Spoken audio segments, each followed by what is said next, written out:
Welcome in on this Thursday afternoon here on Live Impact News on WCNC Plus. I'm Nick Sturdivant. Thank you for joining us here this afternoon. A lot to get to. Shout out to Carlene. Just want to say hi to Carlene. Hi. She's very busy, laser focused. And so, let's go now to, where do we want to go to, Carlene? We have a couple of things happening. Let's go here. Louisville, Kentucky. This is pretty cool. The unveiling of the Muhammad Ali postage stamp. He's being honored. The late great boxer is being honored with a commemorative U.S. postage stamp in Louisville, Kentucky. Let's take a listen in.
All right, so you're taking a live look there, Louisville, Kentucky, as we just caught in time, the unveiling of Muhammad Ali's U.S. postage stamp. The late boxer, widely regarded for obviously being an influential boxer, but also a cultural force. And infused athletic brilliance with political conviction and showmanship. Again, he's honored for the first time with the commemorative U.S. postage stamp. You saw leaders there. Also, his wife, Alani Ali, was there on stage as they honored Ali. All right, let's come back out now.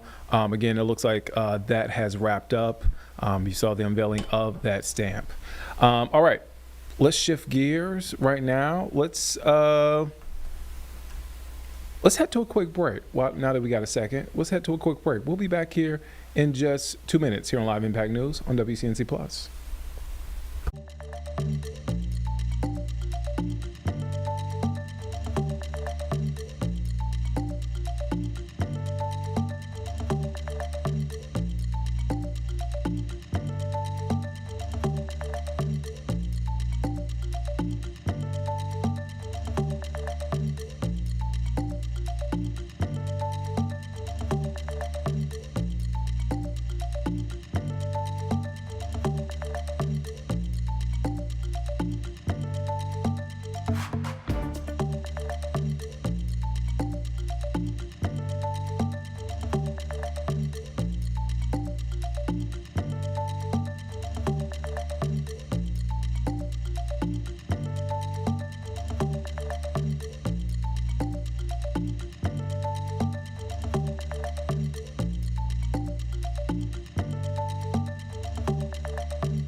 Welcome back here on Live Impact News on WCNC Plus. I'm Nick Sturdivant. We took you here this morning. We're going to take you back here this afternoon.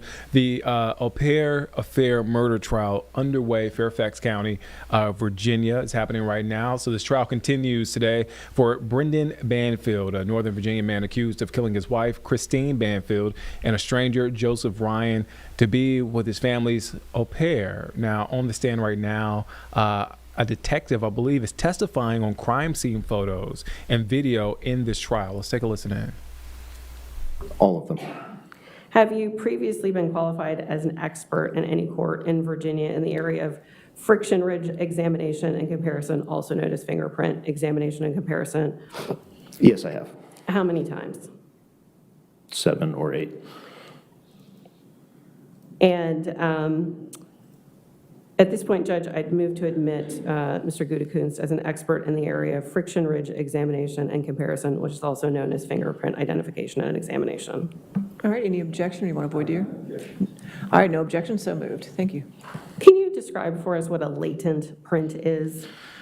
A latent print is a reproduction of the ridges found on the surfaces of our hands, and also our feet, but primarily our hands. When you touch an item, you leave that reproduction behind, but it's not readily visible. That's why it is latent. It needs to be processed in some way to be made readily visible. And what does a fingerprint examiner do with a latent fingerprint? In our office, we receive them already processed. We don't do the processing ourselves. So we receive latent fingerprint evidence from the police department. We assess them for quality. We can search them through different databases that we have access to of known fingerprints, and we can compare those fingerprints to the response list that we get, as well as compare them directly to requested subjects. And are there any complexities in working with latent prints? Yes, they can be very complex. They are not all automatically very good quality latent prints. When you touch something, it doesn't necessarily leave a latent print. It may. That latent print can be very small, very fragmented, very low quality, unable to visualize clearly, and different processing methods can also degrade those qualities and make them less helpful or useful. And are there different levels of details to a fingerprint?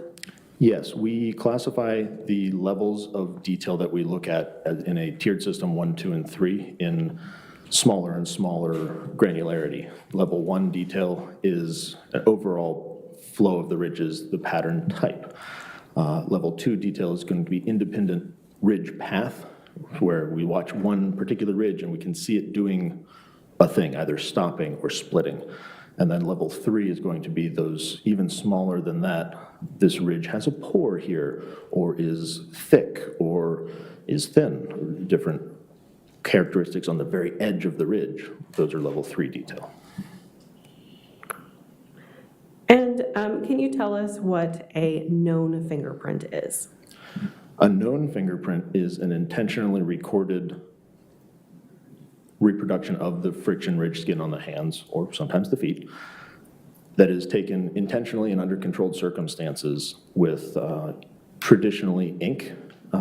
Modern days, most of them are done electronically, but still ink is occasionally used, where ink is applied to the hand, and then the hand is touched to the contrasting paper or the scanner with no ink.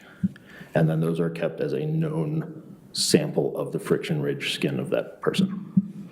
And what do you do when you compare latent prints to known prints? We have a process that we call ACE-V. So when we get a latent print, the first thing we do is assess or analyze that single print in isolation. Is it a fingerprint? Which way is towards the tip of the finger? What is the pattern type? How is it processed? How much detail do I see? And at that point, we usually make a decision. This is a value for comparison, or this is not a value of comparison, or it may be a limited value for comparison. Once we've assessed that print and analyzed it, we then do a side-by-side comparison. That is the C in the ACE-V, where we look for similarities and differences. We note how similar or how different the spatial relationship between this branch of a ridge is 3 ridges away from that branch of a ridge, and they're all working as a constellation together. After we've completed our comparison side by side, we weigh the information that we've discovered in that whole process. We evaluate it, E in ACE-V, and we make a decision. Those decisions are 3 types, either an identification, and that the 2 fingerprints did originate from the same source, an exclusion, where those 2 fingerprints did not originate from the same source, or an inconclusive, where we aren't able to make either of those determinations for many reasons.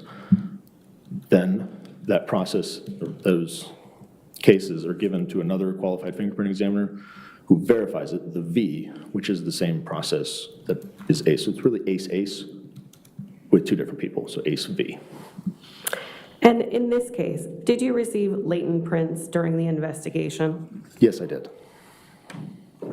How many of those latent prints were suitable for comparison? In the initial submission, there was multiple versions of a single latent print that were suitable for comparison. And in this case, did you obtain known prints? Yes, I did. How many sets of known prints did you obtain? I obtained 4 sets of known prints.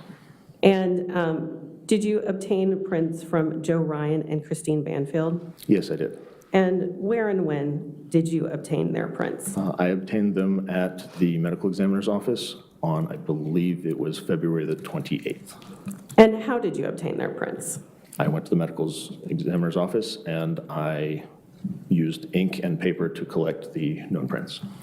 And the known prints, did you obtain known prints from Brendan Banfield and Juliana Perez Magalhães? Yes, And where and when did you obtain their prints? I obtained those at the Fairfax County Public Safety Headquarters on March the 2nd, And how did you obtain their prints? also with ink and paper. Did you compare the latent print in this case to the known prints of Christine Banfield, Juliana Perez Magalhães, Joseph Ryan, and Brendan Banfield? Yes, I did. And after comparing these items, did you draw any conclusions? Yes, I did. With regard to Christine Banfield and Juliana Perez Magalhães, what did you conclude? That the single latent print in this case that I looked at for this was not from either of those hands. And with regard to Joseph Ryan and Brendan Banfield, what did you conclude? It was inconclusive to a single finger from each of those people. And the latent print that you were asked to compare to the known prints, where did that come from? The item that I received is a CD with digital images on it. The digital images were titled knife and then number dash number. So this was, the one I used was knife 3-3. Thank you. I don't have any further questions. Mr. Carroll is going to have some All right, questions. cross-examination. Cross-examination.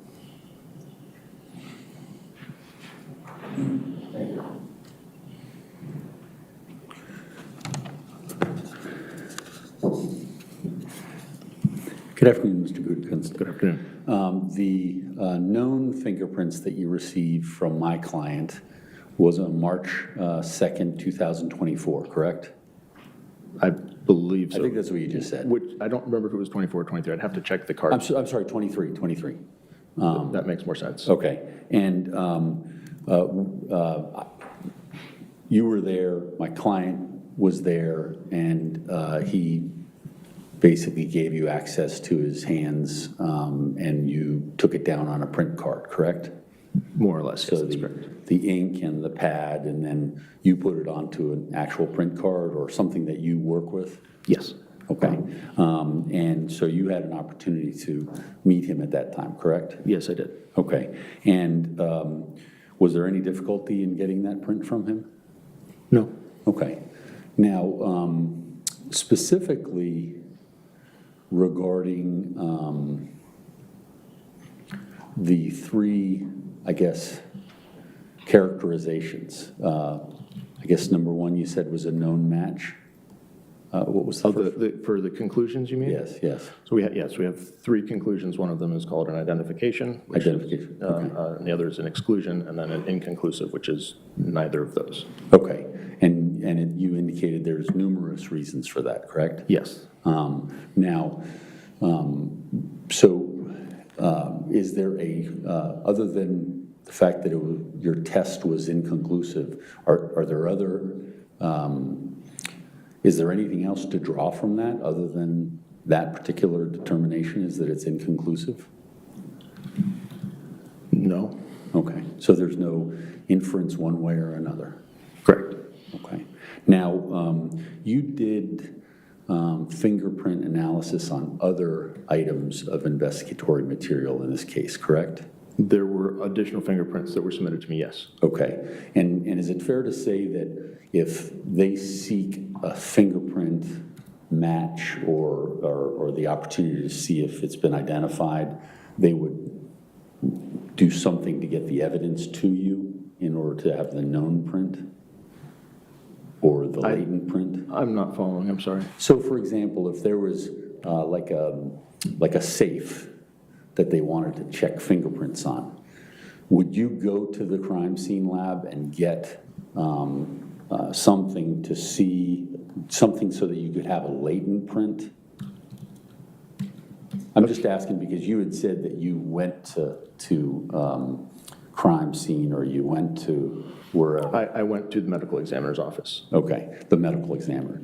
If there was pieces of evidence where you were asked to get fingerprints for, would you go to the crime scene to get if in fact something was there at crime scene? No, that would fall under someone else's responsibility. Okay, so you wouldn't be the one who did that, just in terms of the medical examiner, you would go to them?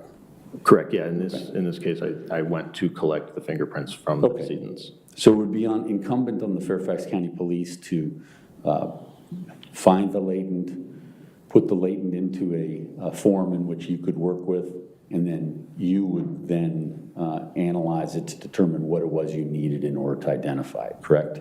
Yes. Okay. Was there ever anything done relating to any cell phones in this case? I don't recall ever receiving any latents from a cell phone in this case. Okay. Were you asked to do any sort of fingerprint examination on any laptops in this case? No. Okay. What about a gun safe? Were you asked to do that by anyone in forensic science? No, not in this case. Okay. Now, were you asked to do an analysis of prints on a letter that was Objection. received? What's the objection? Judge, this goes beyond the scope of direct and assumes facts that are not in evidence. Oh, overruled, go ahead. Were you asked to examine a letter as part of an investigation that would have started in around June of 2025? Yes, I was provided with some processed letters that did exhibit Friction Ridge marks. Okay. And so there were marks on there, correct? Yes. And were you able to identify any of those marks, or were you waiting for further from the Fairfax County Police? I was waiting for additional known exemplars from the people that are known to have touched the letter before I continued the examination. Okay. And did you ever receive those things? I did not. Okay. And so is that investigatory request just not done? I made it known that I needed the exemplars to continue several times. I was never Okay. scheduled to go and get them. Now, you and I talked or had an opportunity to have a phone meeting sometime in November, I believe. Is that correct? I don't remember if it was November, but I remember talking with you on the Okay, phone. and that was a follow-up for one that we were supposed to have in October that I was in a trial and I couldn't get That to. sounds correct, yes. Okay. When was the last time you heard from the detective from the Fairfax County Police regarding this particular item that needed to be examined prior to our meetings? I reached out a couple of times. It was prior to your meetings. I don't recall the last one. I did speak with him afterwards as well. Okay. So after that time. Would that have been in this year or in the last, It would have been last year. okay, would it have been around the October timeframe that we were talking? No, because it would have been after I actually spoke with you, which Okay. was in November, we think. And did anything else get done? Not by me. Were you provided anything by the Fairfax County Police? I was not. Okay. I don't have any further questions. Mr. Redirect?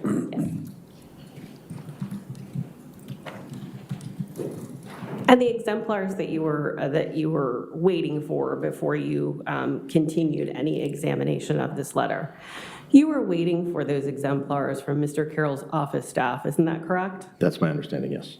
And you've never been given them? No. Thank you. All right, is this witness subject to recall?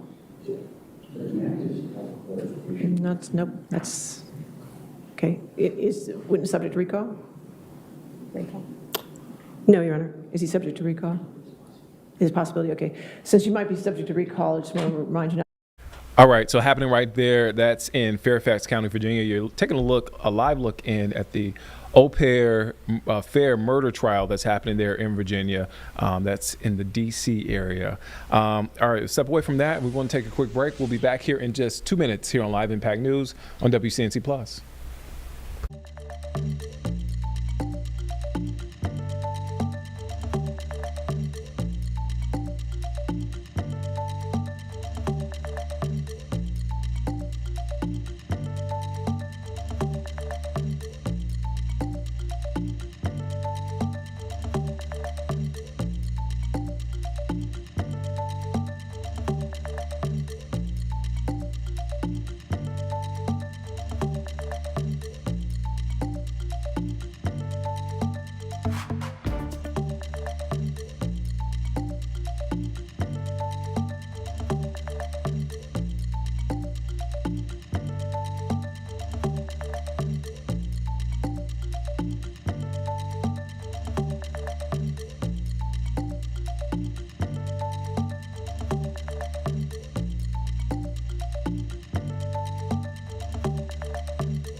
All right, welcome back here on Live Impact News on WCNC Plus. I'm Nick Sturdivant. I had to stand up for this one, Carlene, because we got two special guests. A couple of guys who've been here before. They're familiar with this studio. Well, one guy is familiar with the studio. Another guy, we got him via Zoom, but he's first time here in studio.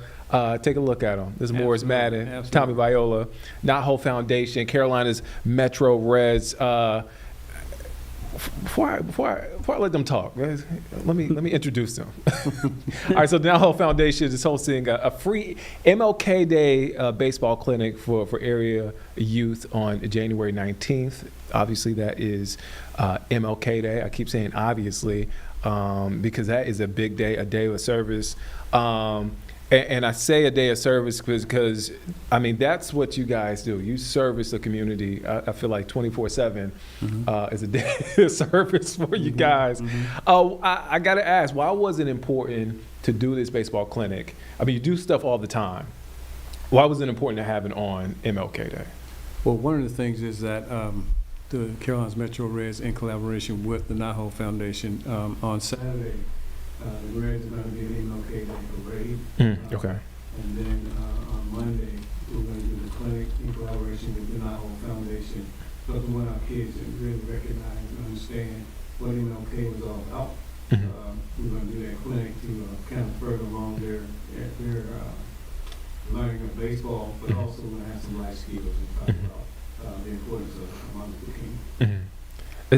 There's a generation of kids that I'm sure they're familiar with Martin Luther King, but they probably don't know sort of a lot of what he stood for. I think they have a good basis. I don't want to give I want to give the kids credit enough to know they know something about MLK, but I feel like this is a good time to kind of really kind of get into the weeds of who he was and what he was about, right? Well, I don't want to take down. No, please, absolutely. Well, it's twofold. One of the reasons is that we do want to educate them on the importance of Martin Luther King and what he stood for and what he did and how he did it and what he had to go through to do it and all that stuff.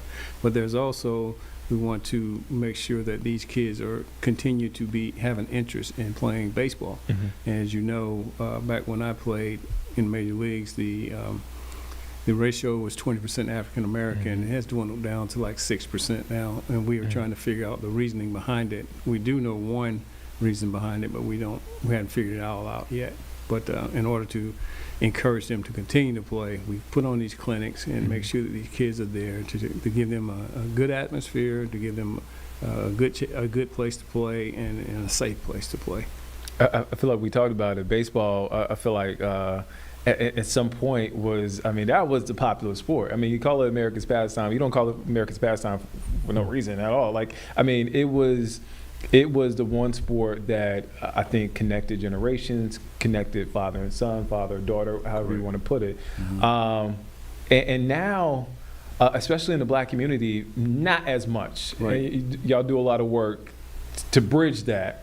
Correct. Do you feel the weight of that? Because that's a big hurdle, especially with the popularity of basketball, football.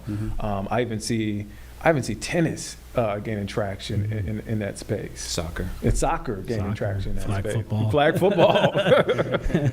Yeah, it is. A lot of the kids say, for instance, if I'm in a grocery store and I see a kid, I'm going to come up to him and say, hey, man, listen, you want to play baseball? Do you play baseball? And they're like, nah, I play football. I play basketball. And I'm like, oh, you don't want to give it a chance? No, that's a boring sport. So my challenge to them is to come to one day of practice with us. And if you don't enjoy yourself or get anything out of that practice, we won't bother you again. And every kid that accepted that challenge stayed. Because of the expertise that we have. We make it fun, we make it lively, keep it interesting for them, and they want to learn more. And the more they learn about the game, the little nuances they learn about the game, they become very interested in it, because baseball is not checkers, it's chess. Yeah. And they kind of figure it all out. So that's why they become interested in it. Tommy, boring. Yeah. And a big part of it, and as Coach said, is the life skills that we offer. It's not just, you're not just coming out for a clinic to learn the fundamentals of baseball. We do West Side Story, we do HBCU Showcase. There's always a component of that has an opportunity for you to hear from people in the game, from really important people. The life skills part of it, the educational part of it, is really important, and that's what the Knothole Foundation's doing. That's what the Metro Reds have done for years. And when you talk about baseball, it does. It brings the community together in a lot of ways, and that's what the hope of this event is. On Monday, it's a free clinic. Our clinics are free. It's for 2 hours. We bring the kids out.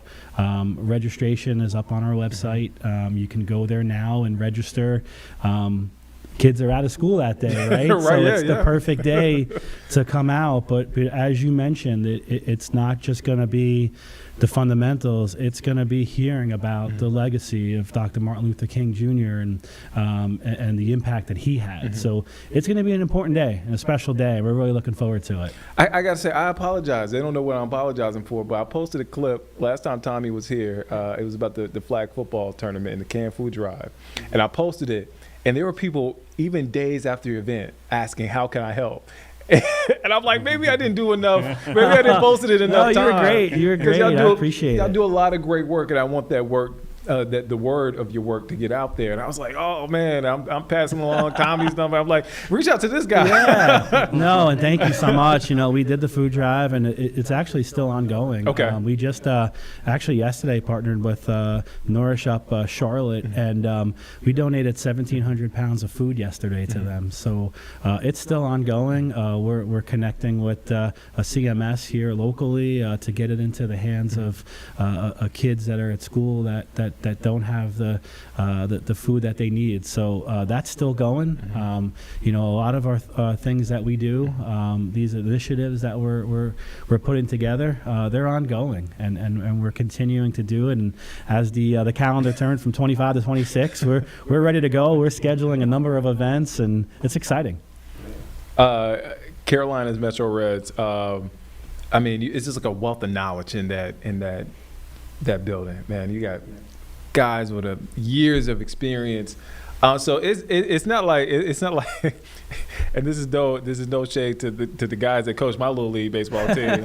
But I mean, you got some heavy hitters out Yeah. there teaching the kids, including yourself, Morris. Well, we got over 100 years of professional baseball experience within our group. And the guys that come out and they have fun with each other, and we always reminisce, talk about back when we played.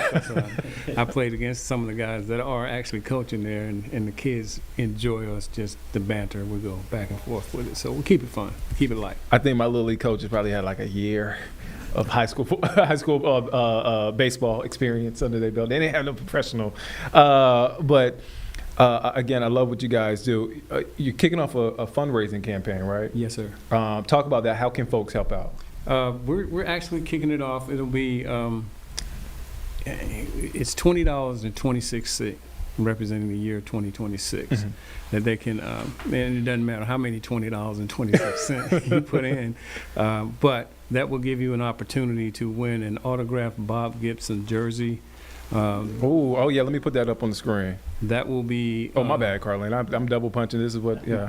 There it is, yeah. Should have taken that out of the bag. Yeah. From the bag here, but That will be given away on March the 28th on our opening day. You don't have to be present to win, but if you donate, your name will be put towards that basket or that bucket of people that are eligible to win that particular jersey. So $20.26. It doesn't matter how many times you do it. You can go to metroreds.net and donate right there. I thought the jersey was for me. I thought it was a gift. I was like, oh man. I walked in with it like, I was like, oh man, I'm honored. I'm honored. I mean, hey, I don't accept gifts. I'm honored. I do want to ask you this. You always have something going on. What gets you up in the morning? Because I mean, you guys have great energy. I feed off that energy every time I see you guys. What gets you up in the morning to do what you do, to do the work in the community? Well, we have a lot of like-minded people in our organizations that are trying to capitalize on the same thing. The fact that we know that the kids are actually winning by coming out to our facility and doing some of the things we do, whether they play baseball at the next level, it doesn't matter to us.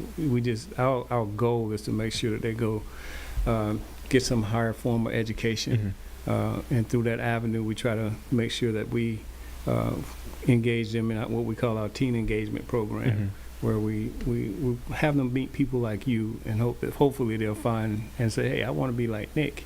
So what we'll do is we use every resource that we have. We'll probably bring them in here so they can see what you do on a daily basis, and then they'll say, okay, well, this is what I want to do. So we try to target a career path for them. And once they finish with high school, they don't finish high school and take 2 or 3 years to try to figure it out. They'll just start being productive after they finish high school.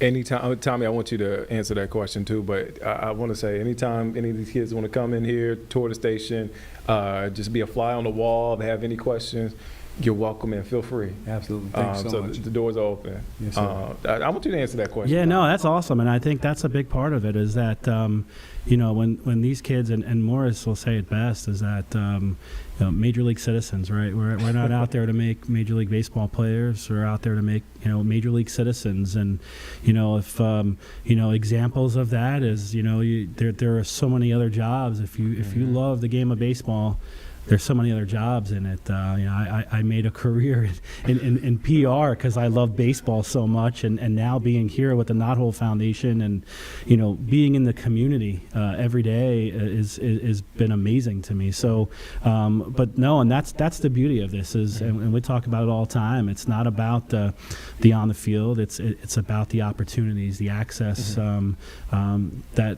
the kids that we work with aren't able to just get. And we talk about the other sports, but baseball is a very expensive sport. I know it now with my son, and you see some of these kids that have the, and we don't, but we, the $300 bats and gloves, and it's a very expensive sport. And so there are a lot of challenges with baseball, and that's why I think our organizations to be able to be there for these kids is really important. We hope to do an equipment drive soon. If kids need gloves or bats, we want to be able to help provide that as well. So we have a lot of events coming up. You can check out knotholecarolinas.org for all the information. West Side Story in April is a big event. I'm sure we'll be back again to talk about that. And then our Diversity in Baseball HBCU Showcase in August is going to be a great event. Back for that too. We'll be back for that. We're working with Minority Baseball Prospects, another great organization. So I'd love to come back in and talk about one of their big events coming up. So a lot of great things going on. Major League citizens. Thank you guys. I just want to say thank you for what you're doing in the community. Absolutely. Y'all doing incredible work. I say this all the time, but you got a fan in me. I'm a big fan. Tommy Viola, Morris Madden. Check it out. Knothole Foundation hosting that free ML Day baseball clinic for area youth on MLK Day, January 19th, if you need to mark it on the calendar. Registration still open? Yes. Okay, I didn't want to lie to the folks. Registration is still open. Yes. Check them out now. NotWholeCarolinas.org, right? That's where they can register. You guys, thank you, man. We got to make this happen. I mean, we only usually it's just Tommy and Morris separately. We got to make this happen. Both of you guys. Got to bring your lovely wife All right. to the studio. I'll make sure. Next, Hey, I want to get you to throw a first pitch one of these days. I'm too. down. Let's get Look, ya. I got my, you know what I'm saying, I've been working out. Okay. I'm right-handed. You're left-handed, right? I'm left-handed. I'm a right-handed, so I think I got it. I think I We got got it. Okay. Put March 28th on your calendar. March Yeah, 20th. please. All right. I'm a March baby. March 12th is my birthday. That's There a you great go. birthday. Okay, all right. I'm going to do it. All right. Let's head to break. Thank you guys for stopping by. Thank you. We'll be back here in just 2 minutes here on Live Impact News on WCNC Plus. That was awesome. Thank you. Yeah, can we get a picture with you? That I never do that when I get. Let's get the three of us together. Because you're usually going on. I'm all like running all around.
Welcome back here on Live Impact News on WCNT Plus. I'm Nick Sturdivant. We want to head straight out to Washington, D.C. We're happening right now. Caroline Leavitt, press secretary for the White House, holding that weekly White House press briefing that's underway. Let's take a listen in.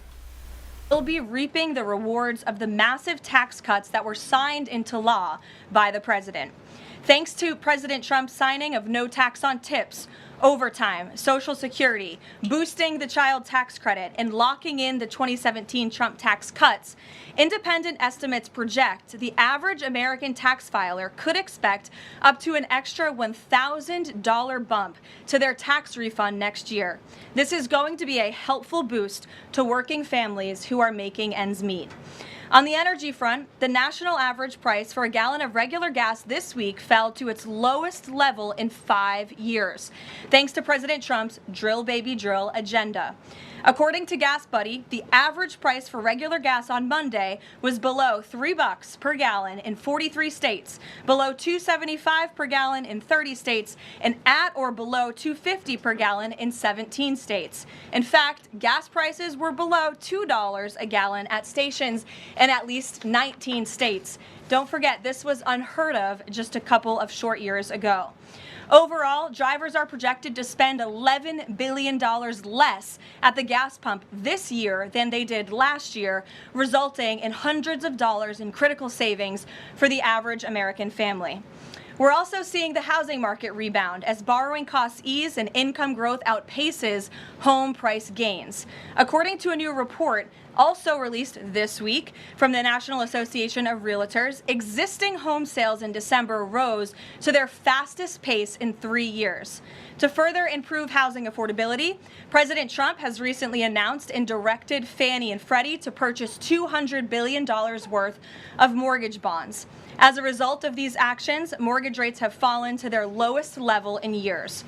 As of last Friday, rates for the average 30-year mortgage are down more than 1 full percentage point.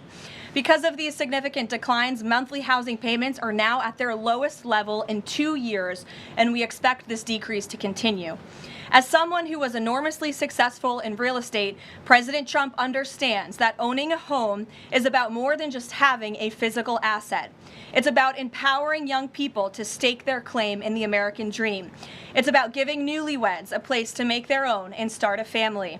It's about promoting the spirit of hard work, determination, and yes, the rugged individualism that has made America the greatest country in the history of the world. President Trump knows America is strongest when it's a nation of owners, not renters, and he is determined to unlock that opportunity for as many Americans as possible. That's why he will outline additional housing initiatives during his major speech in Davos next week, and we look forward to seeing many of you there. Finally, this morning, President Trump unveiled a health care plan for America called the Great Health Care Plan, and a video message detailing his solutions to lower costs for all Americans and significantly improve our health care system. The Great Health Care Plan will accomplish this through 4 common sense pillars. Number 1, permanently lowering prescription drug prices. Congress can get this done by codifying President Trump's historic Most Favored Nation initiatives into law to guarantee Americans the same low prices for prescription drugs that people in other countries around the world pay. Additionally, by increasing consumer choice by making more verified, safe pharmaceutical drugs available for over-the-counter purchases. Number 2, the Great Health Care Plan will stop sending big insurance companies billions in extra taxpayer-funded subsidy payments and instead send that money directly to eligible Americans to allow them to buy the health insurance of their choice. Additionally, by funding a cost-sharing reduction program for health care plans and ending kickbacks from pharmacy benefit managers to large brokerage middlemen. Number 3, the Great Health Care Plan will maximize price transparency by requiring any healthcare provider or insurer who accepts either Medicare or Medicaid to publicly and prominently post their pricing and fees to avoid surprise medical bills. This is an incredibly popular policy that has been bipartisan for many years, and President Trump is officially and firmly calling on Congress to get it done. And number 4, holds big insurance companies accountable by requiring them to publish rate and coverage comparisons up front on their websites in plain English so consumers and everyday Americans can make the best purchasing decisions for them and their families. These are common sense actions that make up President Trump's great healthcare plan, and they represent the most comprehensive and bold agenda to lower healthcare costs to have ever been considered by the federal government. Congress should immediately take up President Trump's plan and pass it into law. For Americans watching at home, you can visit greathealthcare.gov right now for more information on the Great Healthcare Plan. And with that, we will open it up to questions. In our new media seat today, we have a familiar face, Riley Gaines. I'm surprised it took us a year to get you here, but I'm very happy to see you. I know you have a new podcast, The Riley Gaines Show. And so thank you. And you brought a beautiful baby and your lovely husband, too. So thank you so much for joining. And why don't you kick us off? Absolutely. Well, thank you. First and foremost, congratulations to you. Being a girl mom will change your life in the best way possible. So excited you get to shop all the pink and the frilly and the bows. I was in Washington, D.C. earlier this week for the Supreme Court case. There were two arguments that were heard surrounding sex-based rights and if it's constitutional for states to pass laws that ultimately protect those rights for women. If the Supreme Court rules as anticipated in favor of maintaining these sex-based rights, is the administration prepared to take action against the states? I believe at this point it's 23 states that don't have those protections for women? Absolutely. And as you know, Riley, the administration already has done so. We've taken action in a number of fronts against these states who are failing to uphold the president's executive orders and this administration's policy of simply protecting women in women's sports and in women's private spaces. We've gone to the mat with large universities in this country as well to try to fight for what's fair and what's just for women and girls across the country. So I know you were at the arguments. I listened to them myself as a woman and as a former athlete, and I think the president speaks on common sense on this issue, that women's sports and private spaces should be protected, and that there are two genders, there are two sexes. That is not something we should be afraid to say in this country. And I think, frankly, it was quite alarming to not only hear a couple of justices gravel over that basic, fundamental, biological fact that men and women are different but inherently equal, but we are certainly different, and women deserve such rights. We hope and expect that the Supreme Court will rule in the right way on this matter. Thank you. Gabe. Caroline, thank you very much. A lot to talk about. Sure. What can... Isn't there always a lot to talk about? What can you share about the president's meeting with Maria Corina Machado? Is it underway? What can you share about that? And then also, the president said yesterday that Delcy Rodriguez was, quote, a terrific person. Does the president trust the remaining members of the Maduro regime? I will say, to your first question, the meeting was about to begin as I was stepping out of the Oval Office moments ago, so my understanding is that it's underway right now. I know the president was looking forward to this meeting, and he's was expecting it to be a good and positive discussion with Ms. Machado, who is really a remarkable and brave voice for many of the people of Venezuela. So the president looks forward to obviously talking to her about the realities on the ground in the country and what is taking place. As for Ms. Rodriguez, the president did speak with her directly this week. As you know, he revealed that to all of you yesterday. And Secretary Rubio and the administration have been in constant communication with Ms. Rodriguez and other members of the interim government in Venezuela. They have been extremely cooperative. They have thus far met all of the demands and requests of the United States and of the president. And I think you have all seen that play out. We obviously had a $500 million energy deal that was struck in large part because of the cooperation from Ms. Rodriguez. Venezuela and Ms. Rodriguez have also confirmed that they will be releasing political prisoners from Venezuela. There were 5 Americans who were recently released this week as well. So the president likes what he's seeing and will expect that cooperation to continue. And regarding the investigation into the leak that the president referenced yesterday, what is the administration's position on the Washington Post reporter? The Post has reported that she was told that she is not a target of the investigation. does the administration believe she did anything wrong? And then also, what is the administration's position on the Pentagon Papers case from the 1970s that affirmed reporters' right to publish classified information under certain circumstances? Well, since this is an active investigation, I don't want to comment on it much more than what we did yesterday to obviously confirm the investigation, and I can confirm what the Attorney General stated and the President as well, which is that the individual, unfortunately a contractor at the Pentagon, chose to unlawfully leak classified and very serious information to this Washington Post reporter, hence why the reporter's home was looked into by the FBI, rightfully so. And the administration is not going to tolerate leaks, especially from within the national security apparatus of the United States government, that put our nation's integrity and our national security at risk. Full stop. The President will not support that. I know the Secretary of War will not support that, and it will not stand. And legal action will be taken against anyone, whether it's a member of the press or whether it's an employee for a federal agency who breaks the law. If you break the law and if you endanger our men and women in uniform, you are going to be held accountable, period, full stop. But Jackie. Does this administration believe that this reporter or any reporter has a right to publish classified information under certain circumstances? Look, I think that we do not believe that individuals who have been given the privilege of holding a top secret clearance should be illegally leaking that classified information, and I know the American people agree with that. And I think it's a basic tenet of journalistic integrity not to publish information that could directly endanger the operational security or the brave men and women who are serving this country in uniform and putting themselves in harm's way to protect not just the people of this administration, but all of you in the press and all of their fellow Americans as well. Jackie. Thank you, Caroline. I wanted to get the White House reaction to Iranian state TV broadcasting an implicit threat to the president's life. It was images of the assassination attempt in Butler, Pennsylvania, according to reports, with the message, "This time it will not go wrong." I have not seen that, to be honest with you, Jackie. We'll take a look, and I'll let the President and his national security team examine that footage to ensure its legitimacy. Again, I haven't seen it, so I can't comment on it. What I will say with respect to Iran is that the President and his team have communicated to the Iranian regime that if the killing continues, there will be grave consequences, and the President received a message, as he revealed to all of you and the whole world yesterday, that the killing and the executions will stop.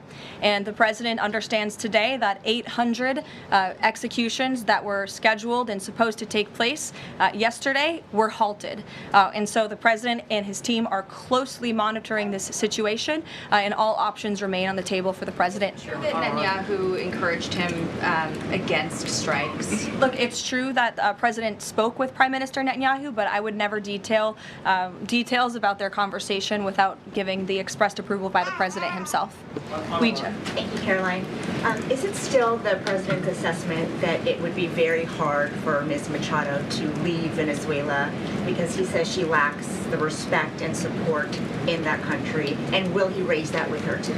I think the President's assessment that you just pointed out was based on realities on the ground. It was a realistic assessment based on what the President was reading and hearing from his advisors and national security team. And at this moment in time, his opinion on that matter has not changed.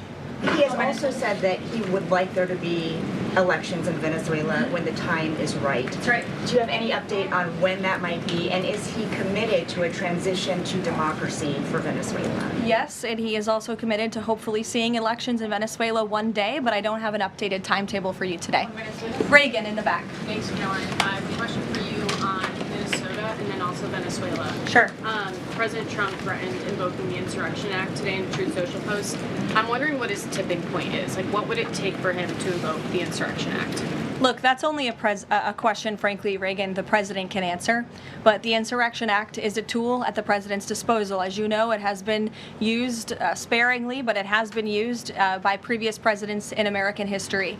And I think the President's Truth Social post spoke very loud and clear to Democrats across this country, elected officials who are using their platforms to encourage violence against federal law enforcement officers, who are encouraging left-wing agitators to unlawfully obstruct legitimate law enforcement operations. And if you talk to any law enforcement officer, no matter what level they work at, they want to be working with their counterparts, whether that's at the federal level or the federal authorities wanting to work with their counterparts at the state and local level. And it's truly shameful that now for more than a year, you've had elected Democrat governors and mayors who have basically held their state and local law enforcement hostage and told them, you cannot cooperate with federal law enforcement. Why? They cooperated under the Biden administration. It's because these Democrats are deranged in their hatred for President Trump, and they are holding their state and local law enforcement hostage as a result.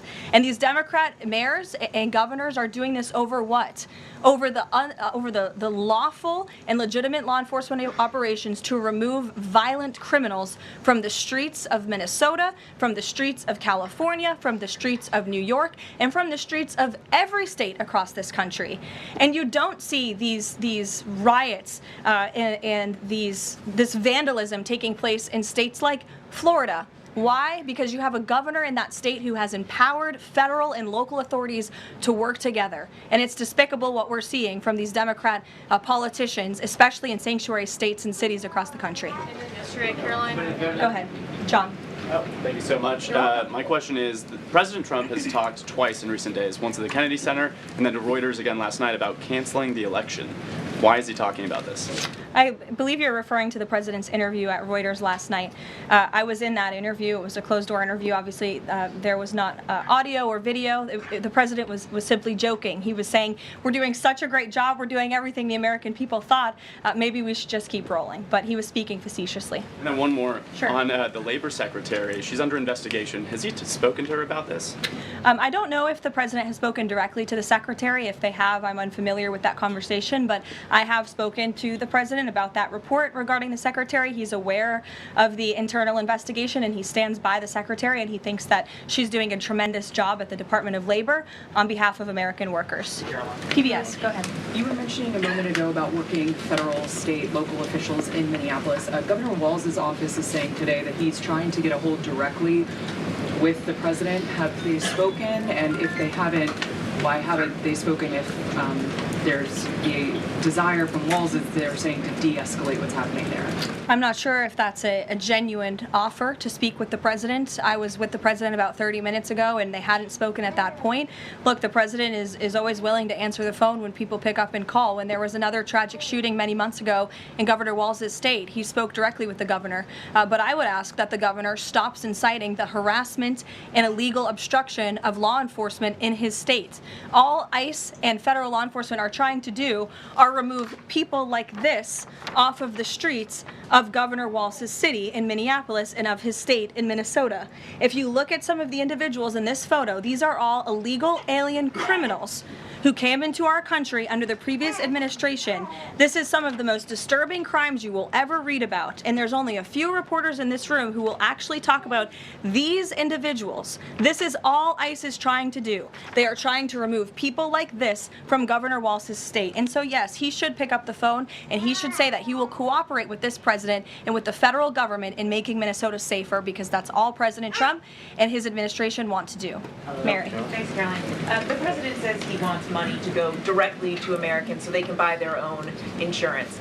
How exactly would this work? And can the president assure Americans that this will be enough to cover their health care costs? So this is the second principle in the president's health care plan, lowering insurance premiums specifically and ensuring that that money is going directly back to the American people and cutting the kickbacks that then raise those premiums. So this plan, once put into legislative text and passed by Congress and sent to the president's desk, will stop sending big insurance companies billions of an extra taxpayer-funded subsidy payments and instead send that money directly to eligible Americans to allow. All right, so you're watching the White House press briefing that's happening right now. Let's take a step away, come back here at home, and take a break. We'll be back here in just 2 minutes here on Live Impact News on WCNC Plus.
Welcome back here on Live Impact News on WCNC Plus. I'm Nick Sturdivant. Some big news from the courtroom here in Mecklenburg County. We broke it this morning on our live stream, our 9 to 11 stream, but a petition to remove Mecklenburg County Sheriff Gary McFadden dismissed. We have some video from as he was leaving the courtroom. This is a video right here.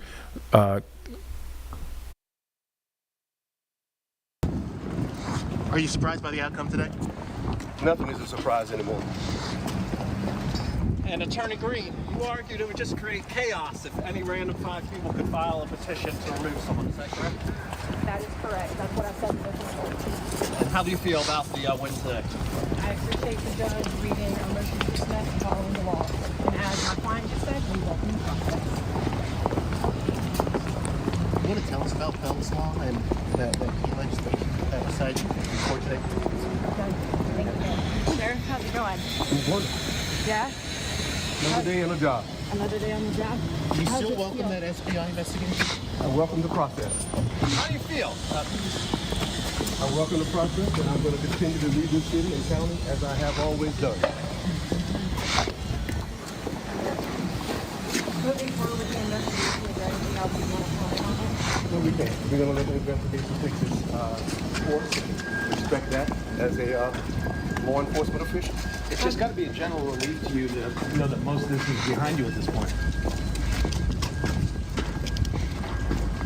What's next for you today? The city and the county. Sheriff, the other day I saw people putting out signs for re-election. What are you looking forward to for the future? For being reelected as the 45th sheriff of Mecklenburg County. Still looking forward to that. Do you agree with any of the comments that people are saying about you having a toxic work environment? Well, I agree with the people who voted me in.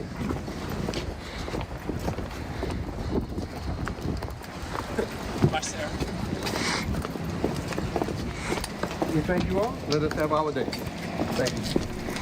All right, so that was Mecklenburg County Sheriff Gary McFadden, one of those reporters there asking questions there, covering what went down in court. Miles Harris, he joins us now here in studio. Thank you for joining us, Miles.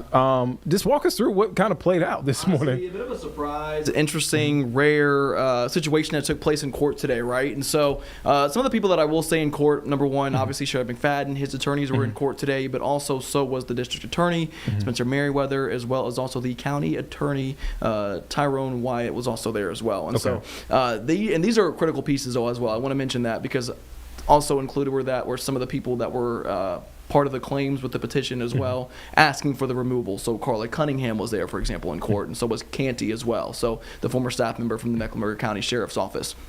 And so what was so interesting about this was actually the day before that this hearing had even taken place, McFadden and his team had actually put in a file or a motion to actually dismiss this petition. And some of those claims, they had mentioned that basically the claims were from people that didn't have the jurisdiction in order to actually move forward with the petition claim to remove McFadden because he was an elected official or person in that position to be removed from it. He was voted in by the people. That's kind of how that process would work out, right? And so since it's coming from a Carla Cunningham, for example, or former staff members, they don't have the jurisdiction compared to a district attorney or a county attorney to actually move forward with this petition. So that's an important piece, because as they were going through with this petition, the judge in this case, Judge Albright, asked both District Attorney Merriweather and the county attorney as well on whether or not they approved of this petition and the motion to remove McFadden from his role. Both men said no. So with that being the case, again, there's not enough jurisdiction because the defense team, or I guess McFadden's team in this case, mentioned that if we open this up where people that aren't having the justification of jurisdiction to file these motions, then anybody can make these claims and to a point to actually remove him from his position. And again, an elected position where he's voted in his role. It's a lot of jargon, but that's in a nutshell how that makes sense and why that ended up happening. So a bit of a surprise, to be completely honest with you, because we had followed this when Canty had made the claims. We had actually just spoke with Carla Cunningham, the state representative, last week on these claims as well. I mean, and even the judge acknowledged that, hey, these are serious claims, but unless the right people, the DA or the county DA in this case, approve of this petition, Yeah. my hands are tied. Wow. I guess what happens next? Do you have That's another good question. Okay. I know. Yeah, no. I'm I'm right there. Yeah.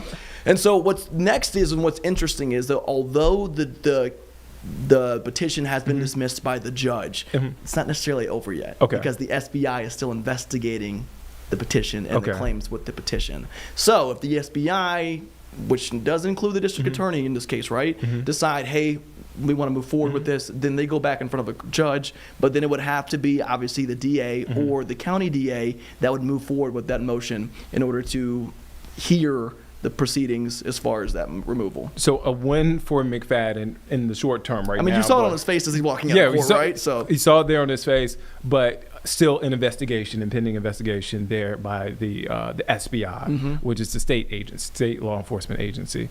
Miles, interesting stuff here. When can folks check out your story? At 4 and 6 o'clock tonight. 4 and 6 o'clock. You don't want to miss it. Miles, as always, thank you for stopping by. Let's take a quick break. We'll be back here in just 2 minutes here on Live Impact News on WCNC Plus.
Welcome in here on Live Impact News on WCNC Plus. I'm Nick Sturdivant. We want to head back now to D.C. where the White House press briefing is continuing. Let's take a listen in. And positive discussion about what's taking place in Venezuela. That's all. And on the subject of Greenland, Jeff Landry, the president's special envoy for Greenland, wasn't in the White House meeting yesterday. Can you say why that was and what exactly the role he is playing in these conversations about acquiring Greenland? Well, the Vice President and the Secretary of State were present for that meeting. And the meeting, it was a productive meeting. It was a good meeting. And in that meeting, the two sides agreed to really establish a working group of individuals who will continue to have technical talks on the acquisition of Greenland. Those talks will take place, I'm told, every 2 to 3 weeks. So this is a conversation the administration intends to keep having with the Danes and with the respected delegation from Greenland. But the president has made his priority quite clear. He wants the United States to acquire Greenland. He thinks it's in our best national security to do that. There have been multiple instances of American citizens being detained by ICE, and I'm wondering what the administration is asking the agency to do. What steps is the administration asking the agency to take to ensure that Americans are not wrongly arrested? Obviously, ICE is focused on detaining individuals who are unlawfully present in the country. And there have been hundreds of thousands of illegal aliens who have been arrested and detained and deported from this country by ICE over the course of the last year, and that's their intention, and that is their goal. Elizabeth. Thank you, Caroline. One follow-up on Greenland. You reportedly sent troops over there. Does that change at all what the president is doing on this? And then a second question. Yesterday, in a Senate help hearing, Senator Josh Hawley repeatedly asked a doctor if men can get pregnant, and she did not directly answer that. What are your thoughts on that? Well, to your first question on Greenland, I don't think troops in Europe impact the president's decision-making process, nor does it impact his goal of the acquisition of Greenland at all. To your second question, I mean, anyone in their right mind with common sense who's speaking honestly and candidly will say that men cannot get pregnant, and I think I can attest to that myself. So thank you all very much.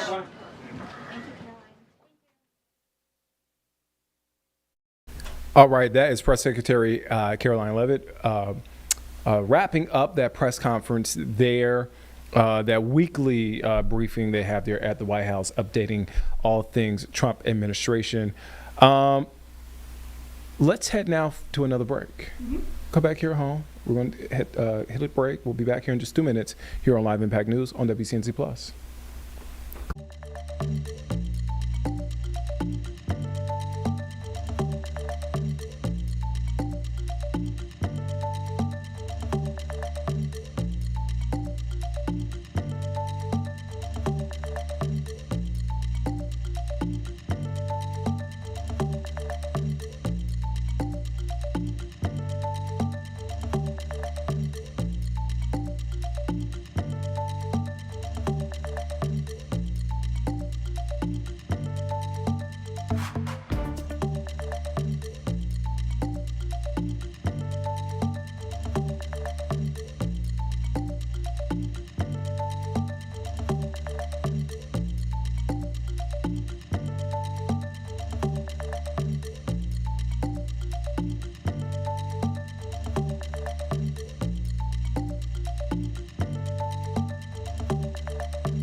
Welcome back here on Live Impact News on WCNC Plus. I'm Nick Sturdivant. All right, let's check in on the forecast. It's colder and maybe snow, some snow, Maybe. snow. Maybe. Word on the street, some snow. Maybe. That's the word on the street is maybe. I always say this. I'm not a meteorologist, but let me go and find one so we can consult. Here's meteorologist Majestic Storm with a full forecast.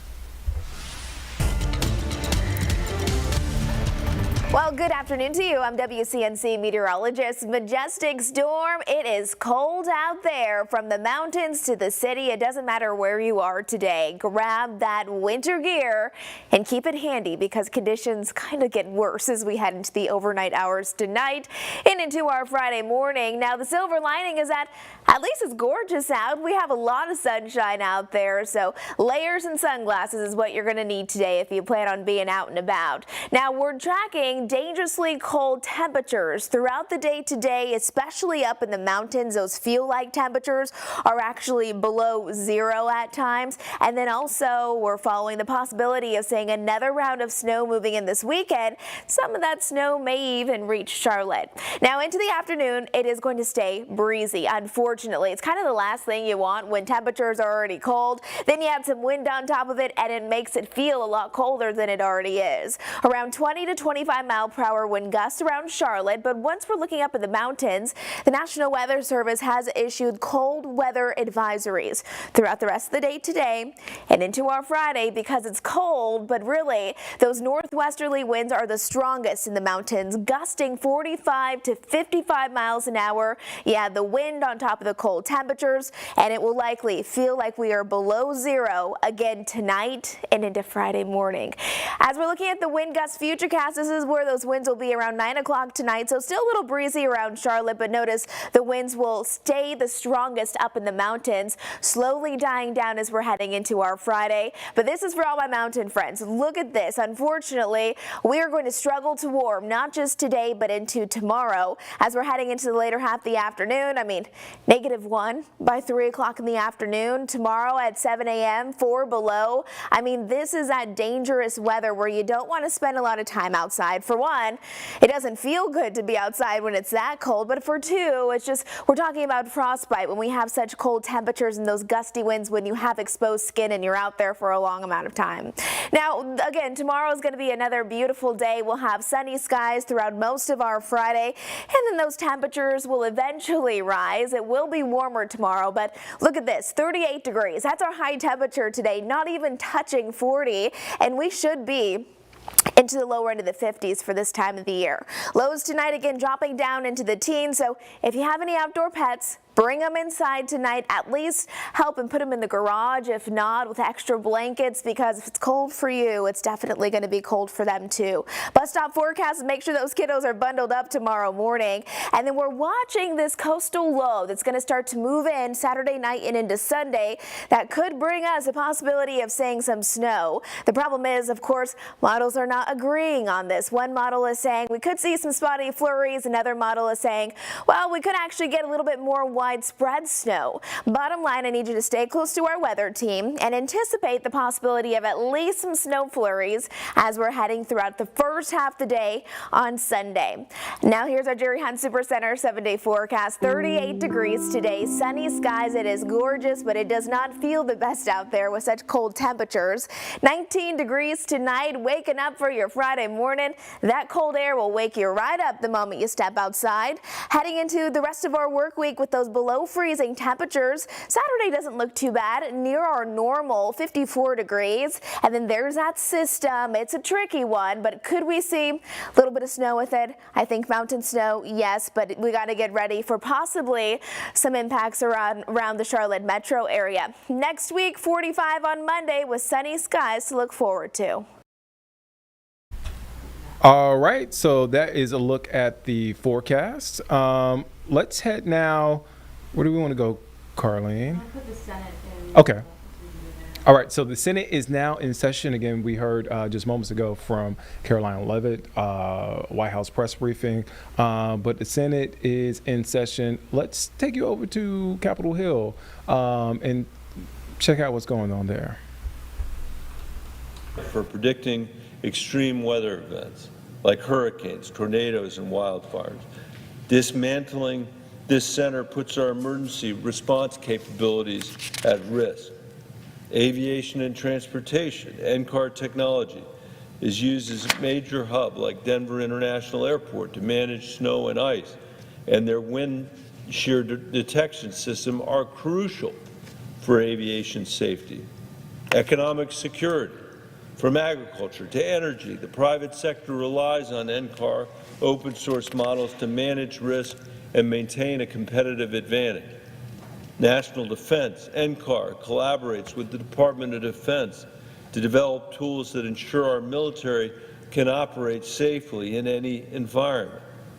Stripping NCAR of its funding or breaking up its integrated labs will leave our nation behind in the atmospheric threats of the 21st century. Please support the continued funding and operation of NCAR and its headquarters at the Mesa Laboratory. Constituent in Denver, I'm writing as a concerned Coloradan to urge you to stand up for the National Center for Atmospheric Research and oppose any plans to dismantle or significantly weaken the institution. NCAR is not only a world-class scientific organization, it is a major economic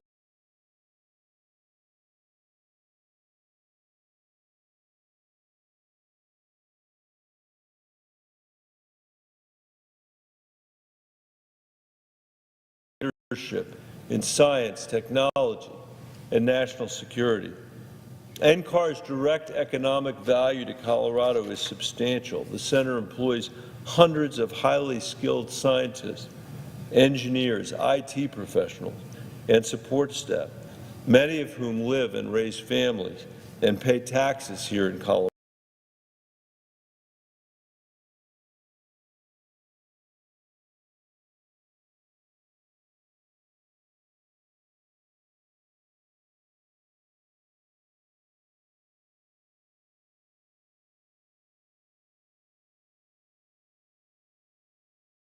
All right, so that is a live look at the Senate floor. It looked like our shot froze, but however, we're going to take a break. We'll be back here in just 2 minutes here on Live Impact News on WCNC Plus.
Welcome back here on Live Impact News on WCNC Plus. I'm Nick Sturdivant. So earlier today, we heard from CMPD as the department released its annual public safety update highlighting what they're calling substantial reductions in violent crime, major operational achievements, and new initiatives, what they're calling designed to strengthen community trust and enhance policing as we move into this year. Let's take you to that press conference.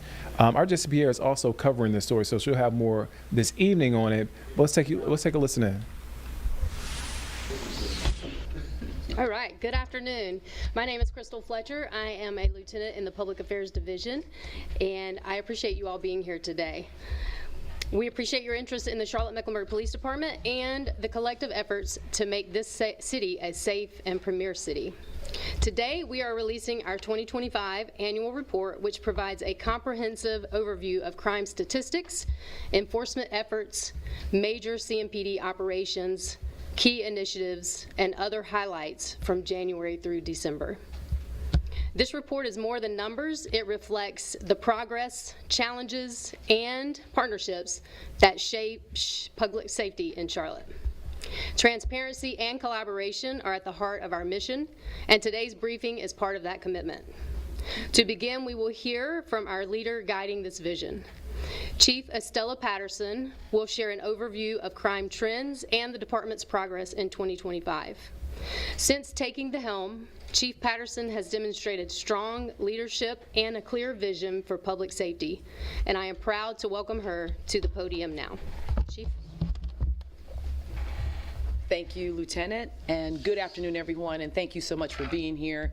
Truly, it is my honor to serve as Chief of Police for this great city. I'm so thankful for our council members, Councilmember Graham that is here with us today, and your full support of CMPD and law enforcement. I am thankful to be working with an incredible team alongside me, from our executive team to our public information office to every member of this organization.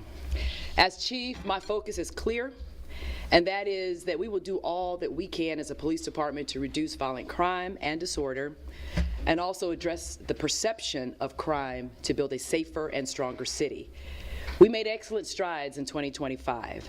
Now, I can't take credit for it. I only had a small part to play in it, but all the kudos goes to our team members here around me. I am pleased to announce that from January to December, Charlotte experienced an overall 9% reduction in violent crime. 9% reduction in Part 1 crimes compared to 2024. This decrease includes a 21% drop in violent crime. And as you are aware, violent crime includes homicides, rapes, robberies, aggravated assaults, which encompasses shootings. To better understand what drove these reductions, there were two major contributors: robberies and aggravated assaults. Robberies dropped 24%, and aggravated assaults fell 20% compared to 2024, which are clear signs of steady improvement citywide. Also within the reduction of violent crime, homicides decreased by 13%.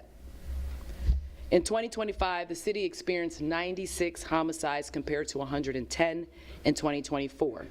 79% of those tragedies were cleared by arrests. While this is a notable decrease, 96 homicides are still too many.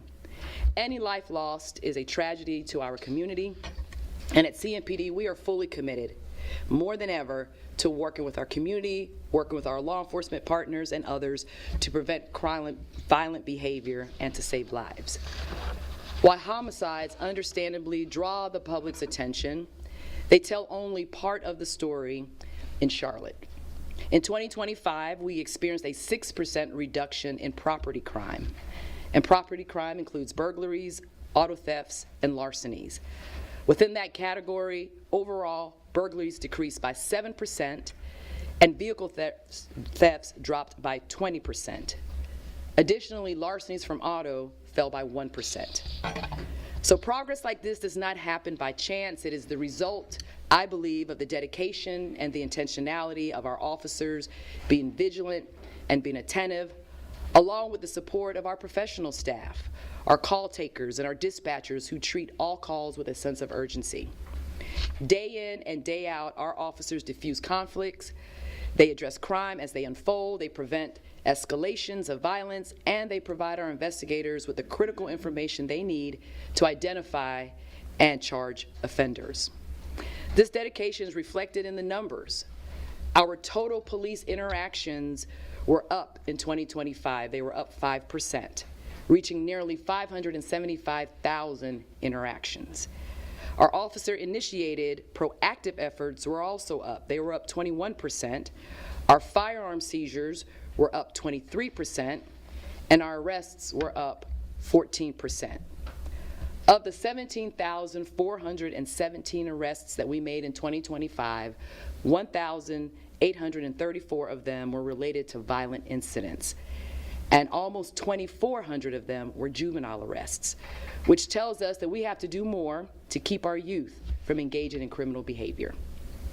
The proactive work of our officers reflects our community to precision policing, which is focused on those who victimize and the places that they commit their crimes. These improvements reflect persistence, often unseen work that is driving real change in our community. These results are not just numbers, they are outcomes of targeted strategies. Again, the work represents intentionality and real strategies in action, such as our Operation Safe Season, which was a multi-agency effort that we kicked off in December to keep our uptown safe during the holiday season. We increased our visibility and our enforcement during peak evening and weekend hours to deter crime and reassure residents, families, and businesses that safety is our priority. I highlight this effort because it was a tremendous example of collaboration with other law enforcement partners from local to state to federal. And I tell you, I will always take this approach to impact crime. The results of Operation Safe Season really speaks for themselves. We conducted 437 traffic stops, we issued 438 citations, we made 54 arrests, and we seized 34 illegally possessed firearms. These outcomes show how targeted enforcement and strong partnerships prevent crime, remove dangerous weapons from our streets, and address issues before they escalate. As we continue building on this momentum from 2025, we already have additional operations in development, and it's important that we look to what's driving these results that we are having, the successes that we are seeing. So I'm going to ask Deputy Chief Jackie Briley if she will come forward to share some of CMPD's strategic initiatives and the efforts that our officers have contributed to the significant decreases that we have experienced. So Deputy Chief Briley. Thank you, Chief. Good afternoon. My name is Deputy Chief Jackie Briley. I'm the Deputy Chief over Patrol Services. As Chief Patterson shared, we are continuing to think creatively about how we use our personnel and our resources to address crime in Charlotte.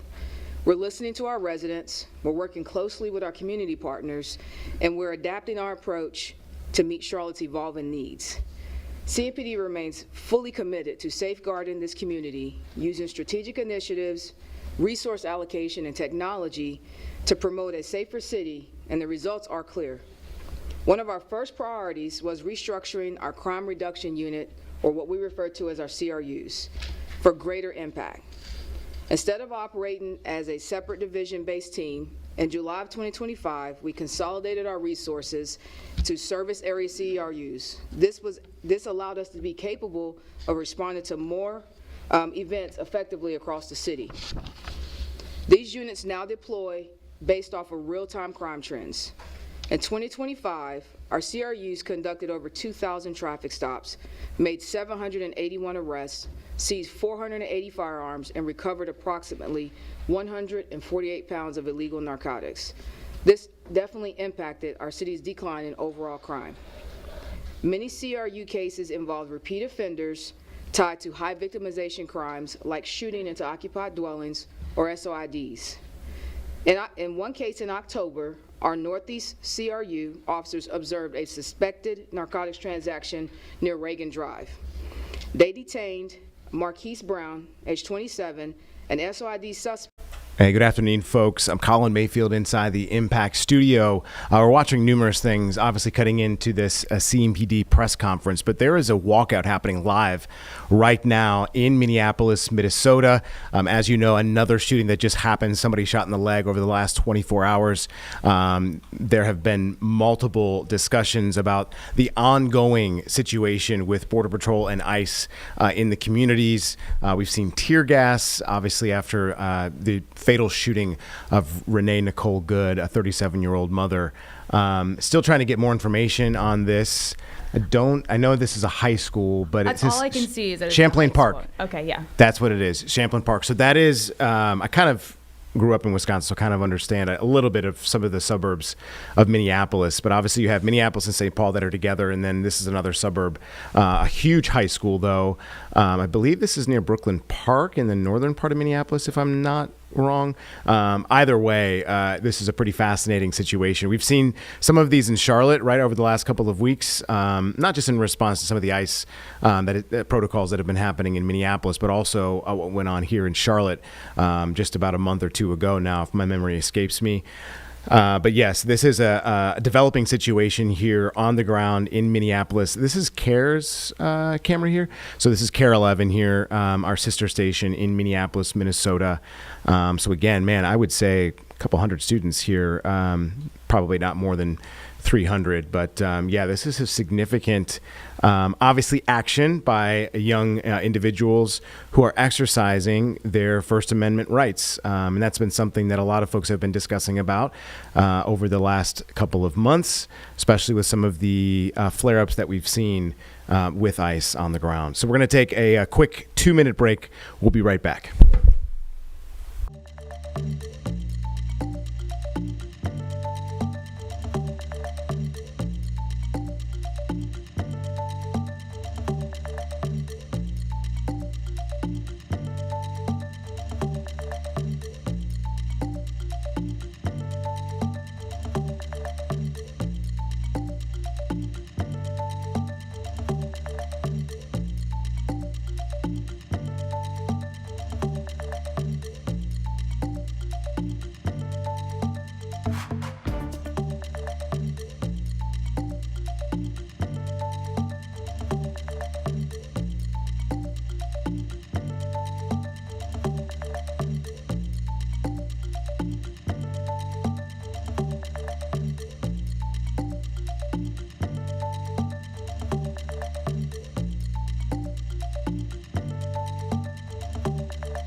All right, back to the news here on WCNC Plus. We're going to go back to this live shot of this walkout protest in Champlain Park High School, which is in northwestern Minneapolis.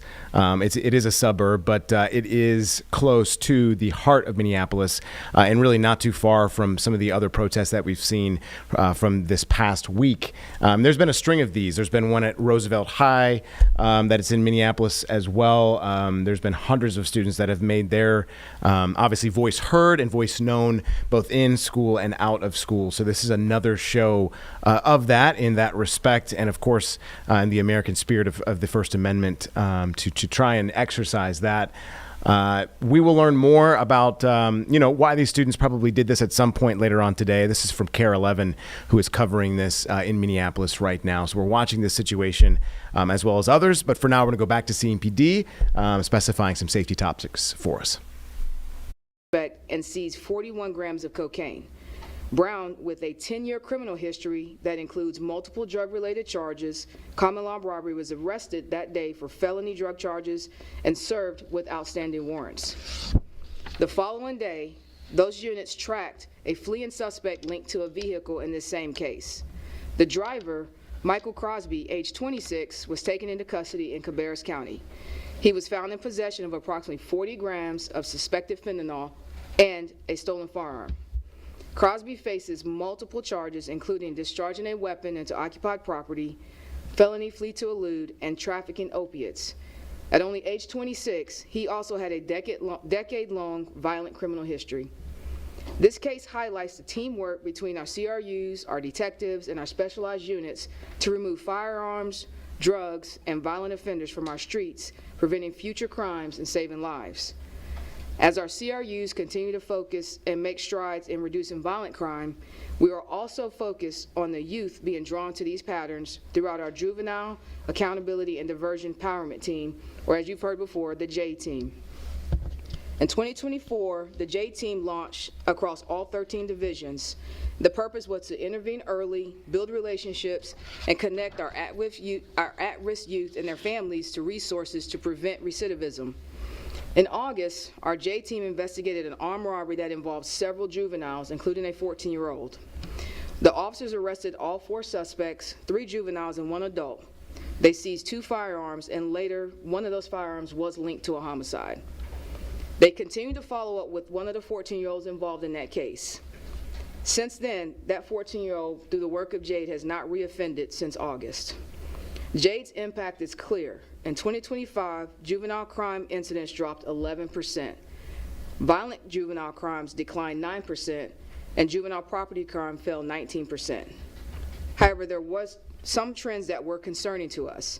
Juvenile suspects in shooting to occupied dwelling cases rose 26%, and juvenile larceny from auto cases rose 7%. These cases underscore why Jade's work is so critical. In October, Jade connected a known juvenile to a shooting into occupied dwelling case. A traffic stop led to the arrest of 2 juveniles and an adult who also had a warrant. Officers seized 2 firearms, narcotics, and later recovered 5 more firearms in a search warrant. Both of these juveniles were charged with the shooting into occupied case. These cases show repeat offenders commit a disproportionate share of our violent and property crimes, often cycling through our system. Breaking this cycle will require collaboration among our law enforcement, our justice system, our local leaders, and our community. Public safety is a shared responsibility, and we have continued to be committed to doing our part to keep Charlotte safe. Now I'd like to invite Deputy Chief Brett Balamonkey to talk more about strategic deployment of some of our technology resources.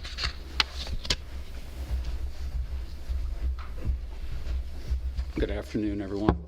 My name is Brett Balamucky. I currently serve as the Deputy Chief over Special Services Group.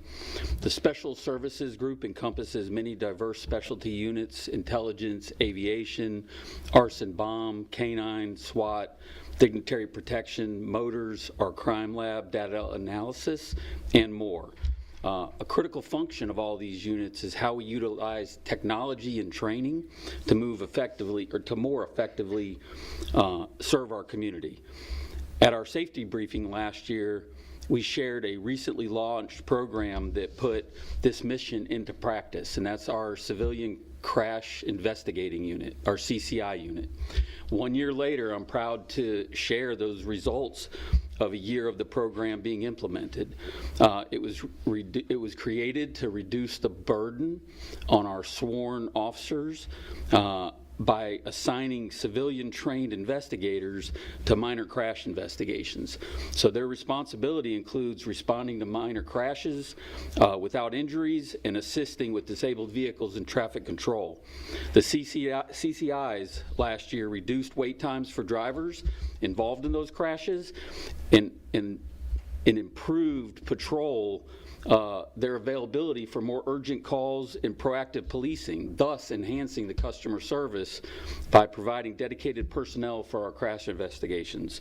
The unit is an excellent example of how CMPD uses strategic resource deployment, and over the last year they've made a huge impact on our patrol operations.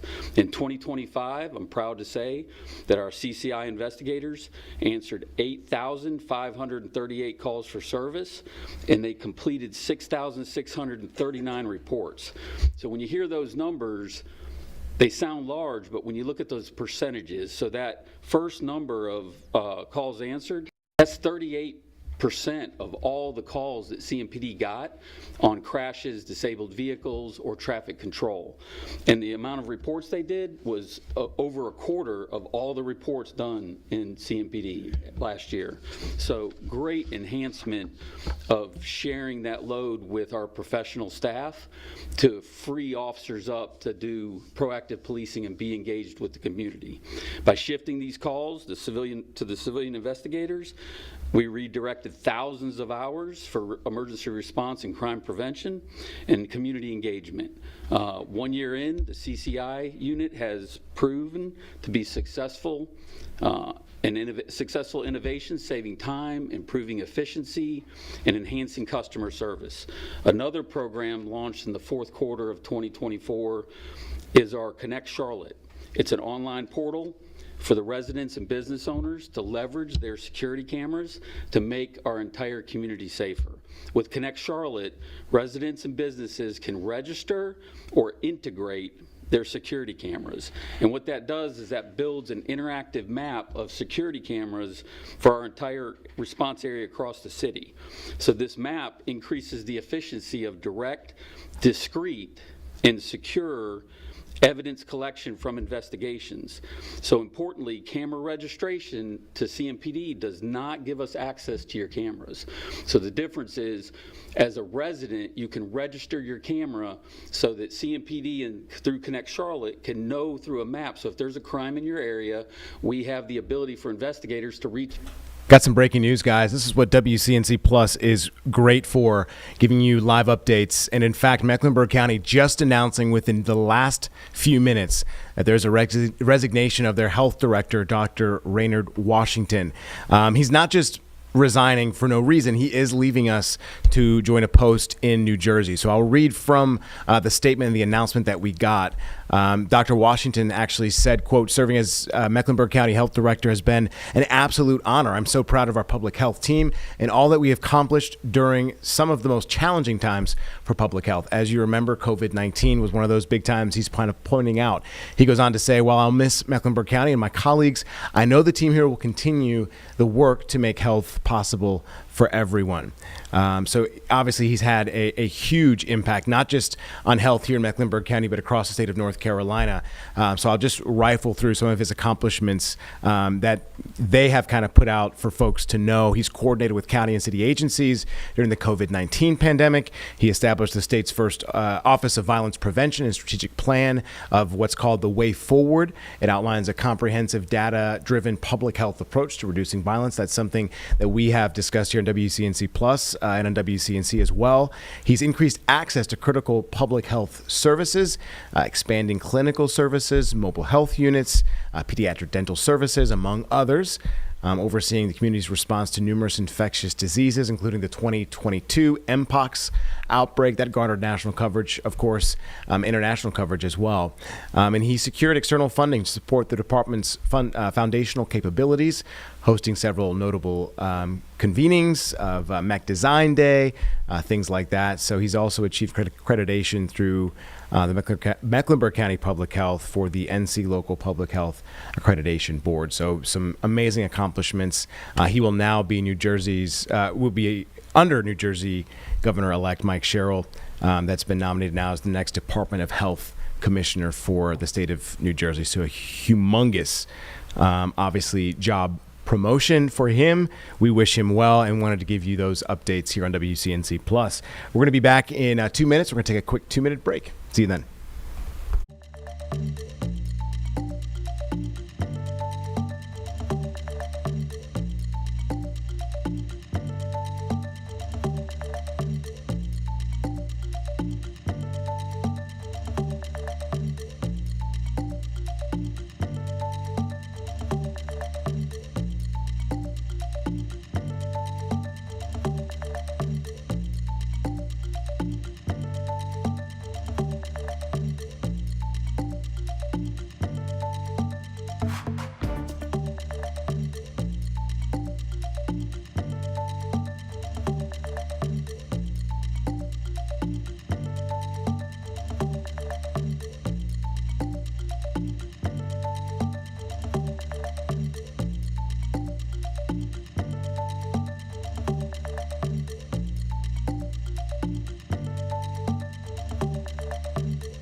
All right, folks, welcome back to WCNC Plus. I'm Colin Mayfield. Just to remind you, we've got a pretty controversial trial that's going on right now in Fairfax County, Virginia. You might have heard of it.